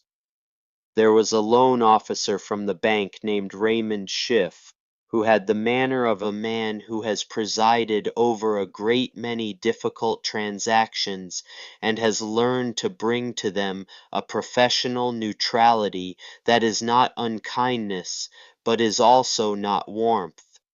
Earl had no attorney. He had reviewed the documents himself the night before reading them at the kitchen table with the methodical attention he brought to any task that mattered, and he had found them to be what Raymond Schiff had told him they would be, which was straightforward. $380,000 moved from Earl's account to the bank's account. 600 acres of Hardin County farmland, the original Denton family ground, moved from Harlan Denton's name to Earl Maddox's name. The paperwork for both transactions was signed and witnessed and notarized and filed, and when it was done, Raymond Schiff gathered the documents into a folder and said that concluded the matter, which was the most accurate thing anyone had said all morning. Harlan signed his name to each document without speaking. His hand was steady. His face was the face of a man who has made a decision that cost him something real, and who has decided in the particular way that certain men decide things. That if the decision is made, then it is made, and what is behind it is behind it, and what remains is what remains, and you face what remains with whatever you have left. Earl had not expected anything dramatic from Harlan at the closing table, and he did not receive anything dramatic. What he received was the quiet dignity of a man who understood what had happened and was bearing it without performance, which was more than Earl had expected, and more than most people who knew Harlan Denton would have predicted. When they walked out of the bank into the pale March sunlight, Harlan stopped on the sidewalk. He stood there for a moment with his hands in his coat pockets and looked at the street, at the hardware store and the diner and the grain elevator visible at the end of the block, and the flat, wide Iowa sky above all of it. He said, "I will need to learn some things about running 1,600 acres the right way, on a budget that is actually a budget." Earl looked at him. He said, "That is a learnable set of things." Harlan nodded. He said, "I suppose it is." They parted on the sidewalk without ceremony. Earl walked to his truck. Harlan walked to his. There was nothing further to say at that moment, and both men understood this, and neither of them said it. The auction that had been scheduled for March 15th was canceled. The notice appeared in the county paper the following week in the space where the auction advertisement had been, a brief legal notice of cancellation that contained no explanation and required none. People who read it understood what it meant. people who did not read it learned within a few days from people who had, because that is how information travels in a place where people have been paying attention to each other's circumstances for generations. The story of what Earl Maddox had done circulated through Hardin County that spring, with the particular movement of a story that contains something people need to think about, something that does not resolve easily into a simple category of meaning. Some people found it straightforwardly admirable, the act of a decent man who had made his point, and then chose generosity over continued advantage. Some people found it more complicated than that, finding in it a transaction with layers that were not fully visible, wondering what Earl Maddox had bought beyond the 600 acres of ground. Some people, fewer in number, but present in any community, found it suspicious in ways they could not fully articulate, defaulting to the assumption that a man who does something generous in public must have a reason for doing it in public that the generosity itself does not account for. Earl did not engage with any of these interpretations. He had not done what he did for the county's assessment of it. He had done it because it was what the situation called for by his own reckoning, which was the only reckoning he consulted in matters of this kind. He planted his corn that spring. He worked his fields. He added the 600 acres of Denton ground to his rotation and began the process of understanding it, the way he understood his own ground field by field, watching how water moved across it, noting where the soil changed, character, learning its drainage and its fertility and its particular relationship to the weather patterns of that part of the county. This was work that took years to do properly, and he began it without impatience, the way he began everything, with the understanding that the work itself was the point, and that the results would arrive in their own time. In the first summer after the closing, he drove past the Denton place several times a week on his way to and from the 600 acres he had acquired, and occasionally he saw Harlan in the fields. The John Deere 444 was gone by June of that year, sold to a farmer in Marshall County, for a price that reflected the market's assessment of used equipment in a period of agricultural distress.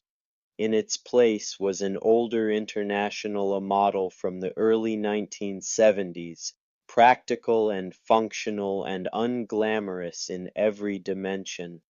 Earl saw Harlan driving it one afternoon from a distance and noted the sight without reaction, the way he noted most things, filing it into his understanding of how the situation was developing without assigning it more weight than it carried. By the second summer, something had changed about the way Harlan moved through his own land.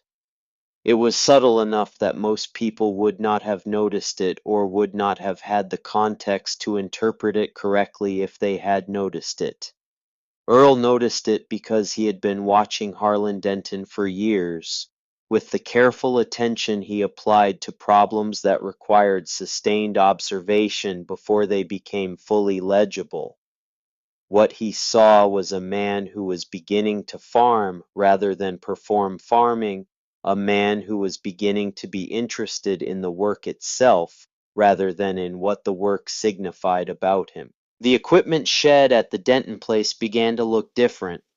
The equipment that remained after the 440 and several other machines had been sold was being maintained with an attention it had not previously received. The hydraulic lines that had been weeping oil on the loader tractor were replaced. The disc that had been stored outside under a tarpaulin was moved inside. These were not dramatic changes. They were the kind of changes that a man makes when he begins to take seriously the things in front of him, rather than the image he is projecting to the world behind him. In the fall of 1986, Harlan Denton drove to Earl's farm and parked in the yard, and came to the door and asked if Earl could show him how to rebuild the injection pump on the old International, which was losing power in a way that suggested the pump was worn beyond its useful life, but which Harlan could not afford to take to the dealer for a professional rebuild. Earl looked at him for a moment. Then he said, "Come around to the barn." They spent most of that Saturday afternoon in Earl's barn with the International's injection pump on the workbench, Earl explaining what he was looking at and what it meant and what the correct response to each condition was. Harlan asking questions that were genuine questions, the questions of a man who wants to understand what he is learning rather than to perform the understanding of it. Earl answered each question with the same directness and completeness he brought to any explanation that someone was actually interested in receiving. When the pump was rebuilt and reinstalled and the engine was running cleanly again, Harlan wiped his hands on the shop rag and looked at the engine for a long moment. He said, "I spent 40 years buying new things instead of learning how the old things worked." Earl said most people do. Harlan said it is an expensive way to operate. Earl said it is. That was the substance of it. They did not have the conversation that some part of Harlan might have expected or hoped for, the conversation that cleared the air and addressed the history and arrived at something that could be called reconciliation, in the explicit verbal sense that people sometimes expect reconciliation to take. Earl was not interested in that conversation. He did not have it because he did not need it, because the afternoon in the barn had said everything that the afternoon in the barn needed to say without either man naming what was being said. This was how it went between them in the years that followed. They were not friends in the way that men who share their interior lives are friends. They were not close in any way that a person watching from outside would have characterized as warmth, but they became something that was in certain ways more durable than warmth, which is the relationship of two men who have been through something real together and who have arrived without discussion at a mutual respect that does not require maintenance because it is not based on feeling but on something closer to fact. When Earl was putting up hay in July and his baler broke down in the north field, Harlan brought his equipment over without being asked and finished the field. When Harlan's combine was throwing grain in the fall of 1988, Earl drove over and spent a morning with him finding the source of the problem and correcting it. These exchanges were not tracked. They were not acknowledged beyond the brief functional conversation of men working a problem together. They were simply what neighbors do when they have decided, in whatever way neighbors decide such things, that they are genuinely neighbors rather than merely people who live in proximity to each other. Norma Denton, who had watched her husband change over the years after the closing, with the particular attention of a woman who has been watching a man for a long time and knows the difference between surface change and genuine change, said something to her neighbor at a church supper in 1989 that was repeated afterward, not because it was dramatic, but because it was accurate. She said that she did not know what Earl Maddox had done to Harlan exactly, but that it was the best thing that had ever happened to him, and that she was grateful for it even though she did not fully understand it. The years moved the way years move in that part of Iowa, with the rhythm of the seasons and the rhythm of the work and the rhythm of the county fair each August, where the tractor pull continued to be contested and where Earl Maddox's name and the name of his Farmall 560 had achieved a permanent if informal status in the local understanding of what had happened there in 1979. The story was told at the diner and at the co-op and at the church suppers, growing slightly in the telling, the way local stories always grow, some details sharpening and others softening, the essential shape of it remaining intact, because the essential shape of it was too clear and too complete to be significantly distorted. People who had been in the grandstands that afternoon told it to their children. Their children told it to their children. The story acquired the quality of a parable, which is what happens to certain true stories when they contain something that people need to keep returning to, something they have not finished extracting meaning from. Earl, when the story was told in his presence, which happened occasionally at the diner counter or at the feed store, did not correct it or embellish it or comment on it beyond a brief acknowledgement that, yes, that had happened, and then redirecting the conversation to whatever else was available to redirect it to. He was not modest about it in the self-deprecating way that some men perform modesty. He simply did not find his own history as interesting as the people around him found it, which is a characteristic of men who are more engaged with what is in front of them than with what is behind them. The Farmall 560 continued to work. This was perhaps the most straightforward fact of those years. The machine that had been called Junkyard Scrap on an August afternoon in 1979 continued in the years that followed to do the work it was asked to do with the same reliability it had demonstrated across the decades of Earl's ownership. It required the maintenance that every machine requires. It required parts that became progressively harder to find as the years advanced and the machine aged beyond the period when dealer stocks of its components were routinely available.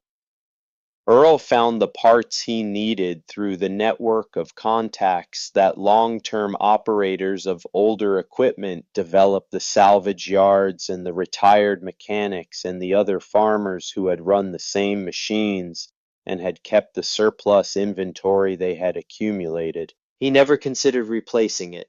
The question did not seriously arise for him, not because he was sentimental about it, or not only because of that, but because the machine worked, and working machines are not replaced by men who understand the difference between appearance and function. In the spring of 1994, Harlan Denton was 64 years old. He had been farming his reduced operation for 9 years by then, and he had done it in the way that Earl had told him was possible, carefully and without the overhead of the previous era, with older equipment, and without borrowed money, and with the particular concentration of a man who has learned later than he would have preferred what the actual essentials of his work are.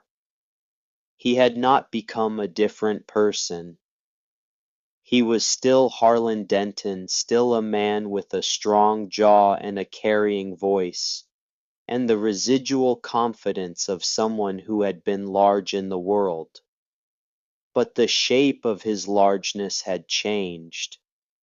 It was less about acreage and equipment and more about the knowledge he had accumulated in the years of doing the work seriously rather than performing it. On a Thursday morning in June of 1994, Earl was driving the county road that ran between his home place and the 600 acres he had bought from Harlan 9 years earlier.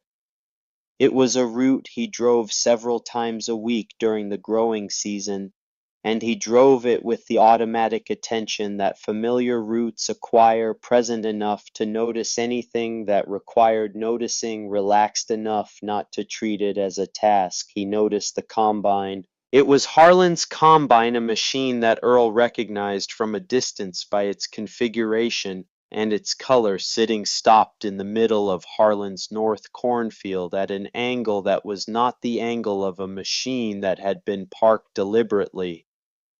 It was the angle of a machine that had stopped in the middle of work, which combines do for various reasons, mechanical and otherwise. Earl pulled his truck to the side of the road and got out and stood on the running board and looked at the field. The combine had not moved. The surrounding corn was tall and thick and green in the June heat, and he could not see into the field from the road. He drove to Harlan's field entrance and went in. He found Harlan 20 yards from the combine, lying on his back between the rows of corn with one arm at his side and one arm across his chest, and his eyes open, looking at the sky above the corn, with the particular unfocused attention of a man who is not fully present in the place where his body is. Earl got out of the truck and went to him. Harlan was conscious. He was breathing in a way that was effortful and irregular and that communicated immediately what was happening, the way certain physical symptoms communicate their cause without requiring interpretation. His face was the color of old ash. There was sweat on his forehead and on his neck, despite the fact that he had been doing no particular physical work at the moment the event had taken him.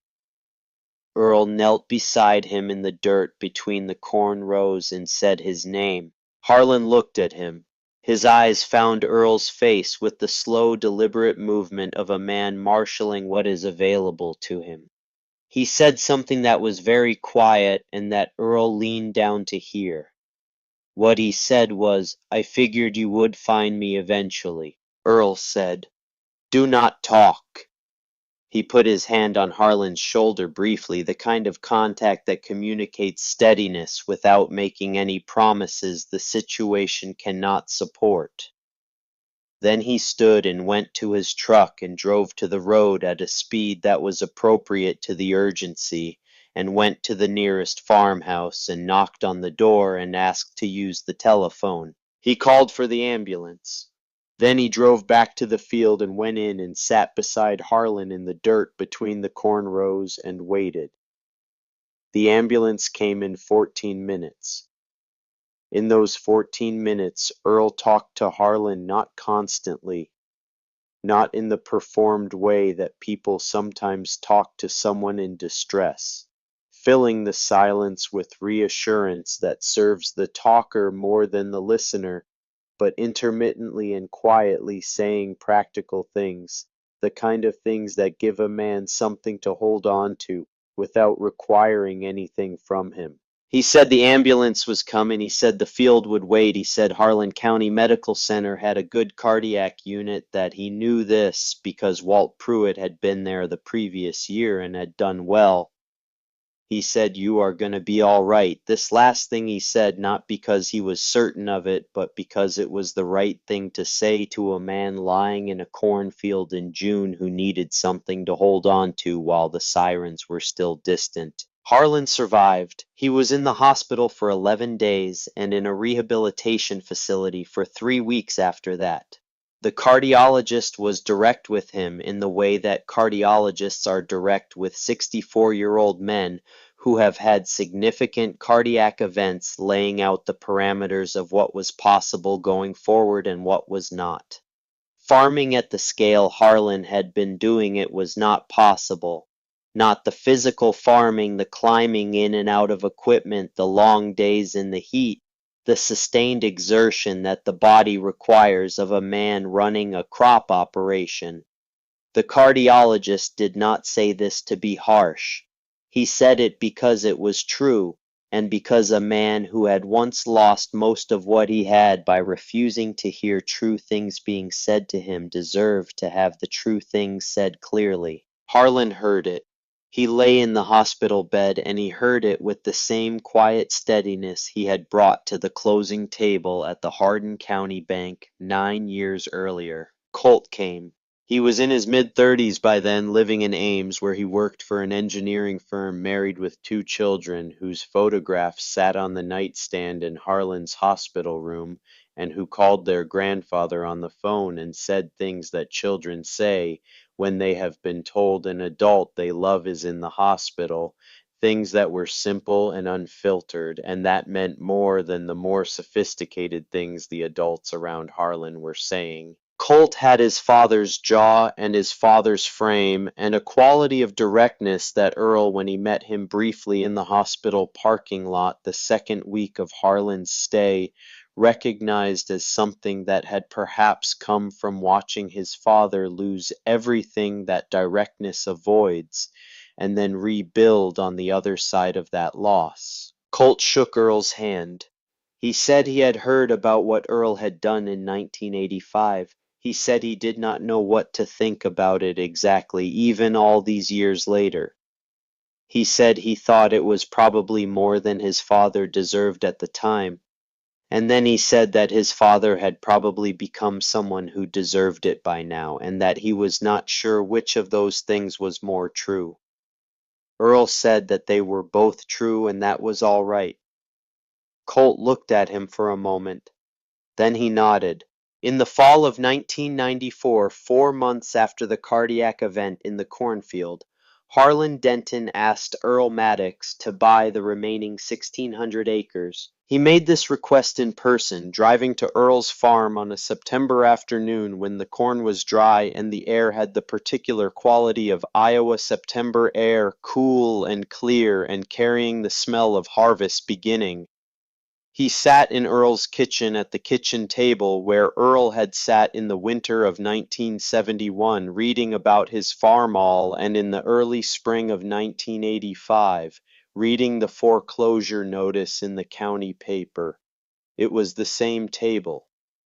The linoleum around it had been replaced once in the intervening years, and the chairs had changed, but the table itself was original, a piece of furniture that had outlasted many of the things it had witnessed. Harlan said, "I cannot farm it anymore. Not properly. Colt is in Ames. He has his life there. He is not coming back to work the ground. Norma and I want to stay in the house. That is all we want, but the ground needs someone who will work it right." Earl said, "I know that." Harlan said I could sell it in parcels. There are buyers. He paused. But if I sell it in parcels, it gets split up and it stays split up. 3 generations of my family put that land together. He stopped. He looked at the table. I am not a man who likes asking for things. You know that. Earl said, "I know that." Harlan said, "I am asking." Earl looked at him across the table. He looked at the man who had walked around his Farmall at the county fair and kicked the tires and offered $500 for junk and announced a $10,000 bet to the grandstands and written the check with his jaw set and his hand steady and his pride fully visible in every line of his posture. He looked at the man who had signed the papers at the closing table 9 years later, with that same steadiness, stripped of the pride but not of the dignity, which is a distinction that matters. He looked at the man who had spent 9 years learning how to farm rather than how to perform farming, who had rebuilt an injection pump in Earl's barn on a Saturday afternoon and said a true thing about what those years had cost him. He said, "I will buy it. Fair market price, acre for acre." Harlan said, "I did not expect a discount." Earl said, "I know you did not." Harlan said, "And I would not have taken one." Earl said, "I know that too." The transaction closed in October of 1994 at a price that represented the current market value of the land without adjustment in either direction. No premium and no reduction, which was the only price that either man's understanding of the situation permitted. Earl paid what the land was worth. Harlan received what the land was worth. The paperwork was straightforward and was handled by the same attorney who had represented Harlan at the 1985 closing, Grover Pell, who was now in his late 60s and who conducted the transaction with the professional equanimity of a man who has seen enough of Hardin County's history to be unsurprised by any of its turns. When the papers were signed and the money had moved and the deed was in Earl's name, Grover Pell gathered his documents and said something about what a remarkable series of transactions these had been over the years. The kind of observation that an attorney makes when he has been present for something that he recognizes as being more than its legal components. Earl thanked him and stood up and put on his coat. He had one more thing to do. 3 days after the closing, he drove to Ames. He had not been to Ames in several years. He drove there in the early morning, arriving before 8, and found the address he had gotten from the Hardin County phone directory, a house in a residential neighborhood south of the university campus, with a small yard and a detached garage, and a driveway where a late model station wagon sat next to a compact car. He knocked on the door at 8:15. Colt Denton answered the door in work clothes on his way out to his job, and he looked at Earl with the surprise of a man who has not anticipated this particular visitor on this particular morning. Earl said he was sorry to come without calling. He said it would not take long. Colt said to come in. Earl said he would rather they talked on the porch if that was all right, and they stood on the front porch of the house in Ames in the October morning with their breath visible in the cold air and the neighborhood quiet around them. Earl said he had purchased the remaining Denton family land from Harlan the previous week. He said this was the land that Harlan's grandfather had built across 3 decades, the ground that the Denton family had worked for the better part of a century. The ground that Colt had grown up watching his father work, and that his children would know about through the stories Colt told them if he told them stories which Earl assumed he did. He said 400 acres of that ground is yours. Colt looked at him. Earl said, I am deeding you 400 acres free and clear, no payment, no strings, no conditions attached to the title. He paused. Your grandfather built something in Hardin County. Your father nearly lost it. That does not mean your family has to leave. The land knows your name. It has known it for a long time. That means something. Colt was quiet for a moment. He was looking at Earl with the expression of a man who is processing something that does not fit neatly into any category he has already prepared. He said, Why? Earl said, Because when I was at the county fair in August of 1979, I was not there to take anything from your father. I was there to show him something true. He eventually saw it. What I do not want, what I never wanted, is for that lesson to cost your family the land they built. What happened between your father and me is settled. What your grandfather built should stay in your family, if there is a way to make that happen. He said there is a way. Colt stood on the porch and said nothing for a long time. The neighborhood around them continued its morning, a dog barking 2 houses down, a car starting in a nearby driveway, the ordinary sounds of a residential street coming to life in October. He said, This is a large thing you are doing. Earl said, It is a fair thing. That is all. Colt said, I do not know how to respond to something like this. Earl said, You do not need to respond to it today. The deed will come in the mail next week. What you do with the land after that is your business. He shook Colt's hand. He walked to his truck.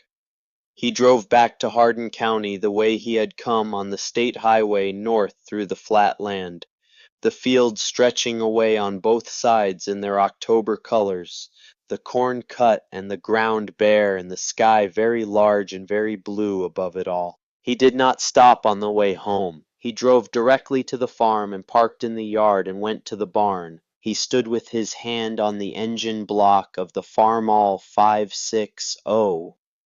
The metal was cold. The morning light was coming through the east-facing window at the angle it came through at this hour in October, lower than it came in August, the angle of a season that has turned and knows it has turned clear and thin and without the warmth that the summer light carries. He stood there for a moment. Then he went inside to make his coffee. Colt Denton did not call to acknowledge the deed when it arrived. He did not write. He did not come to Hardin County in the weeks immediately following. Earl had not expected him to.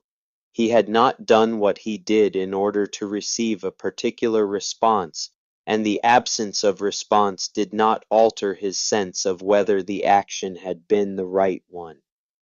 He had arrived at that sense through his own process, and it did not require external confirmation. The following spring, in the April of 1995, Earl drove past the 400 acres he had deeded to Colt Denton on his way to check on a tile line in the north field, and he saw equipment in the field. It was a tractor he did not recognize, a rental machine or a borrowed one, and the man driving it was someone he did not recognize at the distance, but who drove the machine with the particular attention of someone who is not entirely familiar with the ground he is working, who is learning it as he goes, feeling out its character, the way you feel out any new thing, carefully and with patience. Earl stopped his truck and watched for a moment. Then he drove on. The following year, the equipment in the field was a tractor that bore the Denton name on its mailbox at the field entrance, purchased, used the kind of machine that a man buys when he is starting something, rather than continuing something functional and affordable and appropriate to the scale of what he is beginning. Colt had taken a leave of absence from the engineering firm in Ames, according to what reached Earl through the normal circuits of county information exchange, and was splitting his time between Ames and the Hardin County ground. The year after that, he was in Hardin County full-time. The house in Ames was rented out.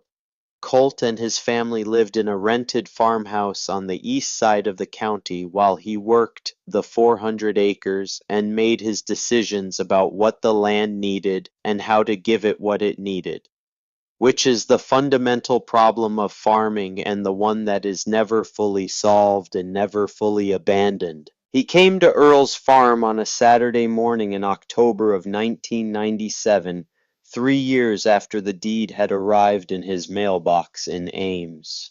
He drove up the long driveway and parked in the yard and got out of his truck and stood there for a moment before coming to the door, the way a man stands when he is preparing for a conversation that he has been thinking about for some time. Earl let him in.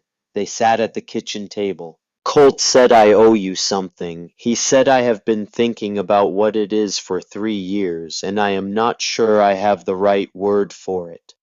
He said, "I was angry when you gave me that land. I told myself I was not going to take anything from the man who had bought my family's ground." Earl looked at him. Colt said, "Then I took it, because I am practical even when I am angry, and because my children are going to have something because of it, and because the land is good land and I know how to work it, and it seemed like a waste to refuse it on principle when the principle was mostly about my own pride." He stopped. He said, "And because I thought about what my father said about you, what he told me in the hospital in 1994. He said you sat with him in the dirt in that cornfield for 14 minutes and talked to him the way a man talks to another man who matters to him. He said that meant something. He said he was glad you were the one who found him." Earl did not say anything. Colt said, "I am not sure I can explain why that mattered to me as much as it did. I just wanted you to know that I know what you did. Not just the land, all of it. What you did in 1979 and what you did in 1985 and what you did in that cornfield and what you did with the deed.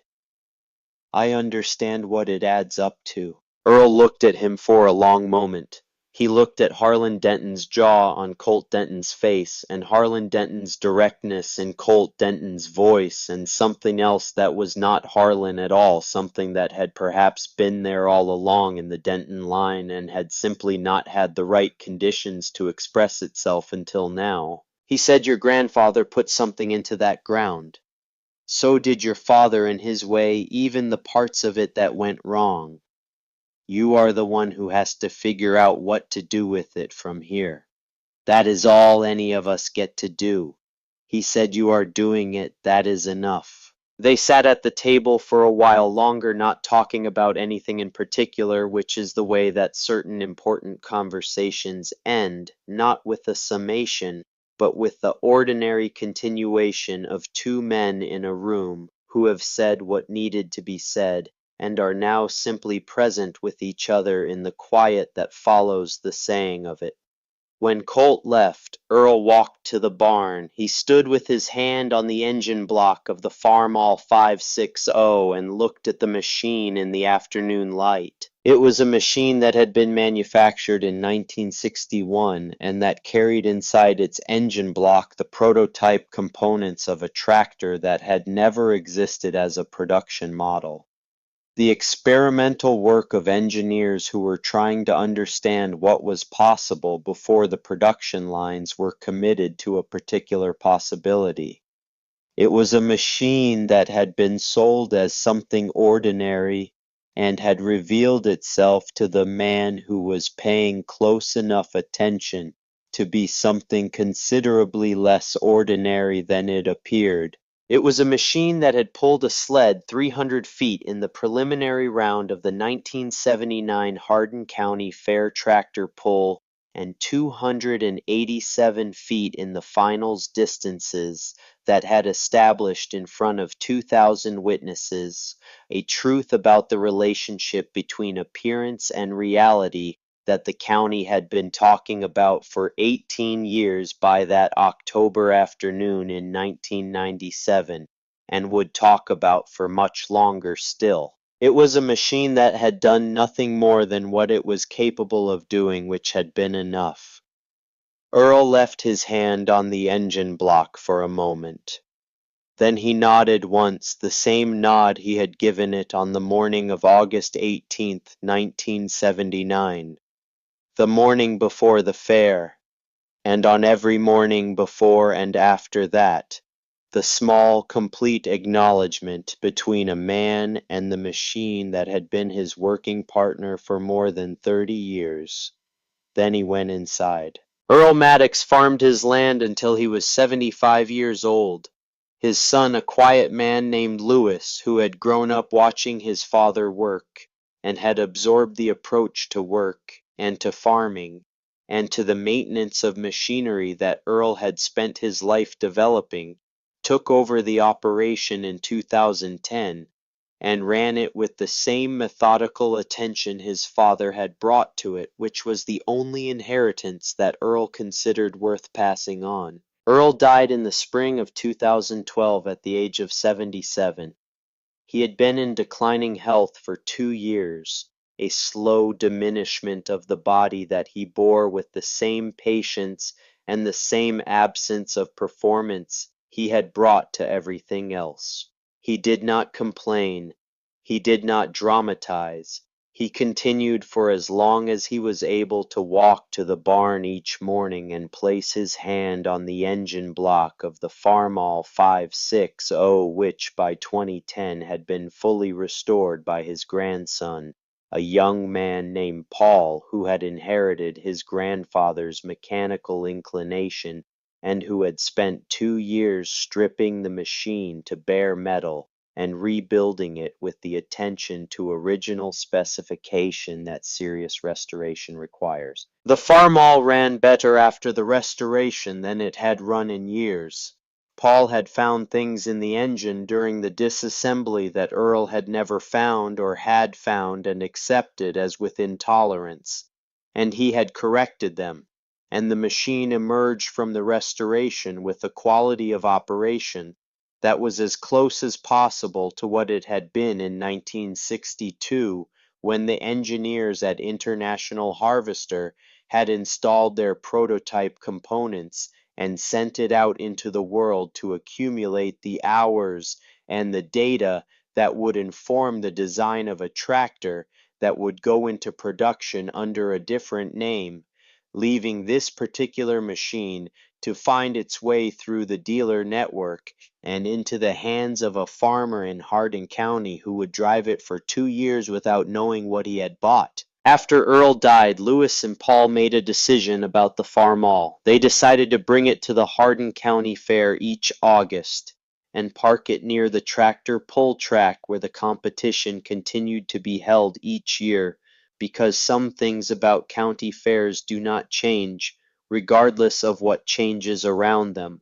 They built a small display around it, a wooden frame with a panel that told the story in plain language, the date and the bet and the competitors and the outcome and the secret of the engine block and what had happened in the years afterward. They did not embellish the sign. They did not editorialize. They wrote down what had happened and let it stand on its own, which is what the truth generally prefers. People stopped to read the sign. They came across it between the livestock barns and the midway and the food stands in the full August flow of a county fair, and they stopped and read it and looked at the machine with the particular expression that people wear when they are presented with evidence that the world contains things they had not accounted for. The tractor was beautiful after the restoration. Beautiful in the specific way that a machine is beautiful, when its design is honest and its function is clear and its history is visible in the way it has been used and maintained. The red paint was not the faded rust-streaked red of the fair in 1979. It was the deep, even red of a machine that has been brought back to itself, that has been given back the appearance of what it actually was. The stamp was still visible on the engine block. The test mule designation from 1962, the number that Harold Swick had decoded for Earl on a telephone call in the winter of 1971, was still there in the metal proof of what the machine was, of what it had always been underneath everything else. People read about it and shook their heads and smiled. They said what people say when they encounter a story that confirms something they already believe but rarely see confirmed so cleanly. They said that you cannot judge a thing by its outside. They said that the rust does not tell you about the engine. They said things that were approximations of the lesson, some closer and some further from the full weight of it. Colt Denton, who was in his mid-60s by the time the sign had been standing for several years, came to the fair each August. He walked through the fair grounds with the unhurried pace of a man who has been coming to the same county fair since childhood, and knows its geography and its rhythms the way he knows his own land. He stopped at the display. He stood in front of the Farmall 560 for longer than most people stopped. He never said anything to the people around him about his connection to the story on the sign. He simply stood there and looked at the machine the way a man looks at something that changed the course of his life, that changed the course of his family, that contains within its metal and its paint and its particular history more of his own history than most people looking at it would ever know. He looked at the engine block and the stamp from 1962. He looked at the baling wire on the left rear fender that Lewis had left in place during the restoration, a deliberate preservation of the detail that several people who knew the story had specifically requested, because the baling wire was part of it, because the baling wire was part of what a man with $45,000 in new equipment had seen and decided told him everything he needed to know. The wire was original. It had held that fender in place since 1974, and it held it still. Hard to believe, people said, standing in front of the sign in the machine in the August heat with the fair moving around them and the smell of the midway and the animals and the food in the air. Hard to believe that rusty old thing beat a brand new John Deere. They said it with admiration, with the pleasure of a story that comes out the right way. They were not wrong to say it. It had happened. It was on the sign. But the story that was hardest to believe, the part that people came back to in the conversations they had after they walked away from the display, was not the tractor pull. It was what had come after it. The man who had lost in front of 2,000 people, the man who had been humiliated and who had borrowed himself into a crisis and who had been sitting in his living room staring at the wall 3 days before his land was going to be auctioned away from him. And the man who had won, who had every reason to let the auction proceed, who had the money to buy whatever came available, and the legal right to do so, who had been called Junkyard and offered $500 for scrap, who had held the $10,000 check in his shirt pocket on the drive home and felt it as something he did not fully own. That man had driven to the house of the man who had done all of those things to him, and had sat down across the kitchen table and said, "I did not come to destroy you." That was the part that made people quiet. Not the horsepower hidden in the engine block, not the 9 feet of difference on a packed dirt track, not even the $10,000 check written in front of 2,000 witnesses. What made people quiet was a man in worn boots and a faded work shirt sitting across a kitchen table from the man who had laughed at him and saying, "This is not what I wanted. This is not the point of any of it. The land knows your name." That was what he had said to Colt Denton on a front porch in Ames in October of 1994, and it was what he had meant in the full sense of what those words can carry when they are spoken by a man who has spent his whole life understanding the relationship between the people who work the ground and the ground that receives the work, the reciprocal and patient relationship between a farmer and his land that is not ownership in the simple legal sense, but something more like stewardship, more like being the current holder of something that was here before you and will be here after you, and that deserves to be treated accordingly. Earl Maddox had understood this.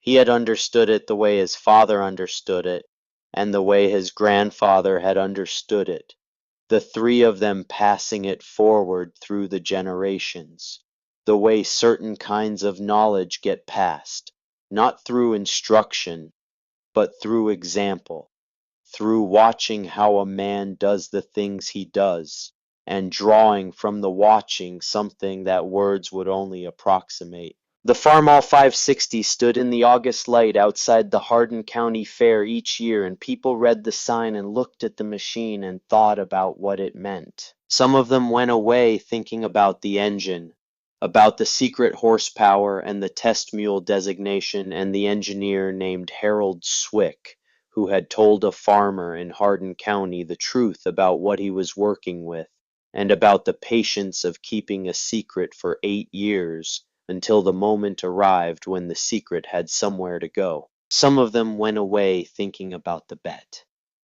about what it means to be so certain of something that you cannot imagine being wrong, and about what happens to a man when the thing he was certain of turns out to be the wrong kind of certainty, certainty built on the visible rather than the actual, on the appearance rather than the nature of things. Some of them went away thinking about the kitchen table, about two men sitting across from each other in the years after the fair and the years after the foreclosure, working out between them a way of being neighbors that neither of them had expected, and neither of them had fully planned a relationship built not on liking or on shared history or on anything comfortable, but on a mutual acknowledgement of something true that they had arrived at by different routes and had been living with in different ways. And some of them went away thinking about the baling wire on the left rear fender, which was perhaps the truest emblem of all of it, the small and ordinary and unglamorous thing that held together what needed to be held together, that did its job without any claim to significance, that had been doing its job since 1974 and was doing it still simply because no one had found a reason to replace it with something more impressive. The baling wire was original. It had been there all along,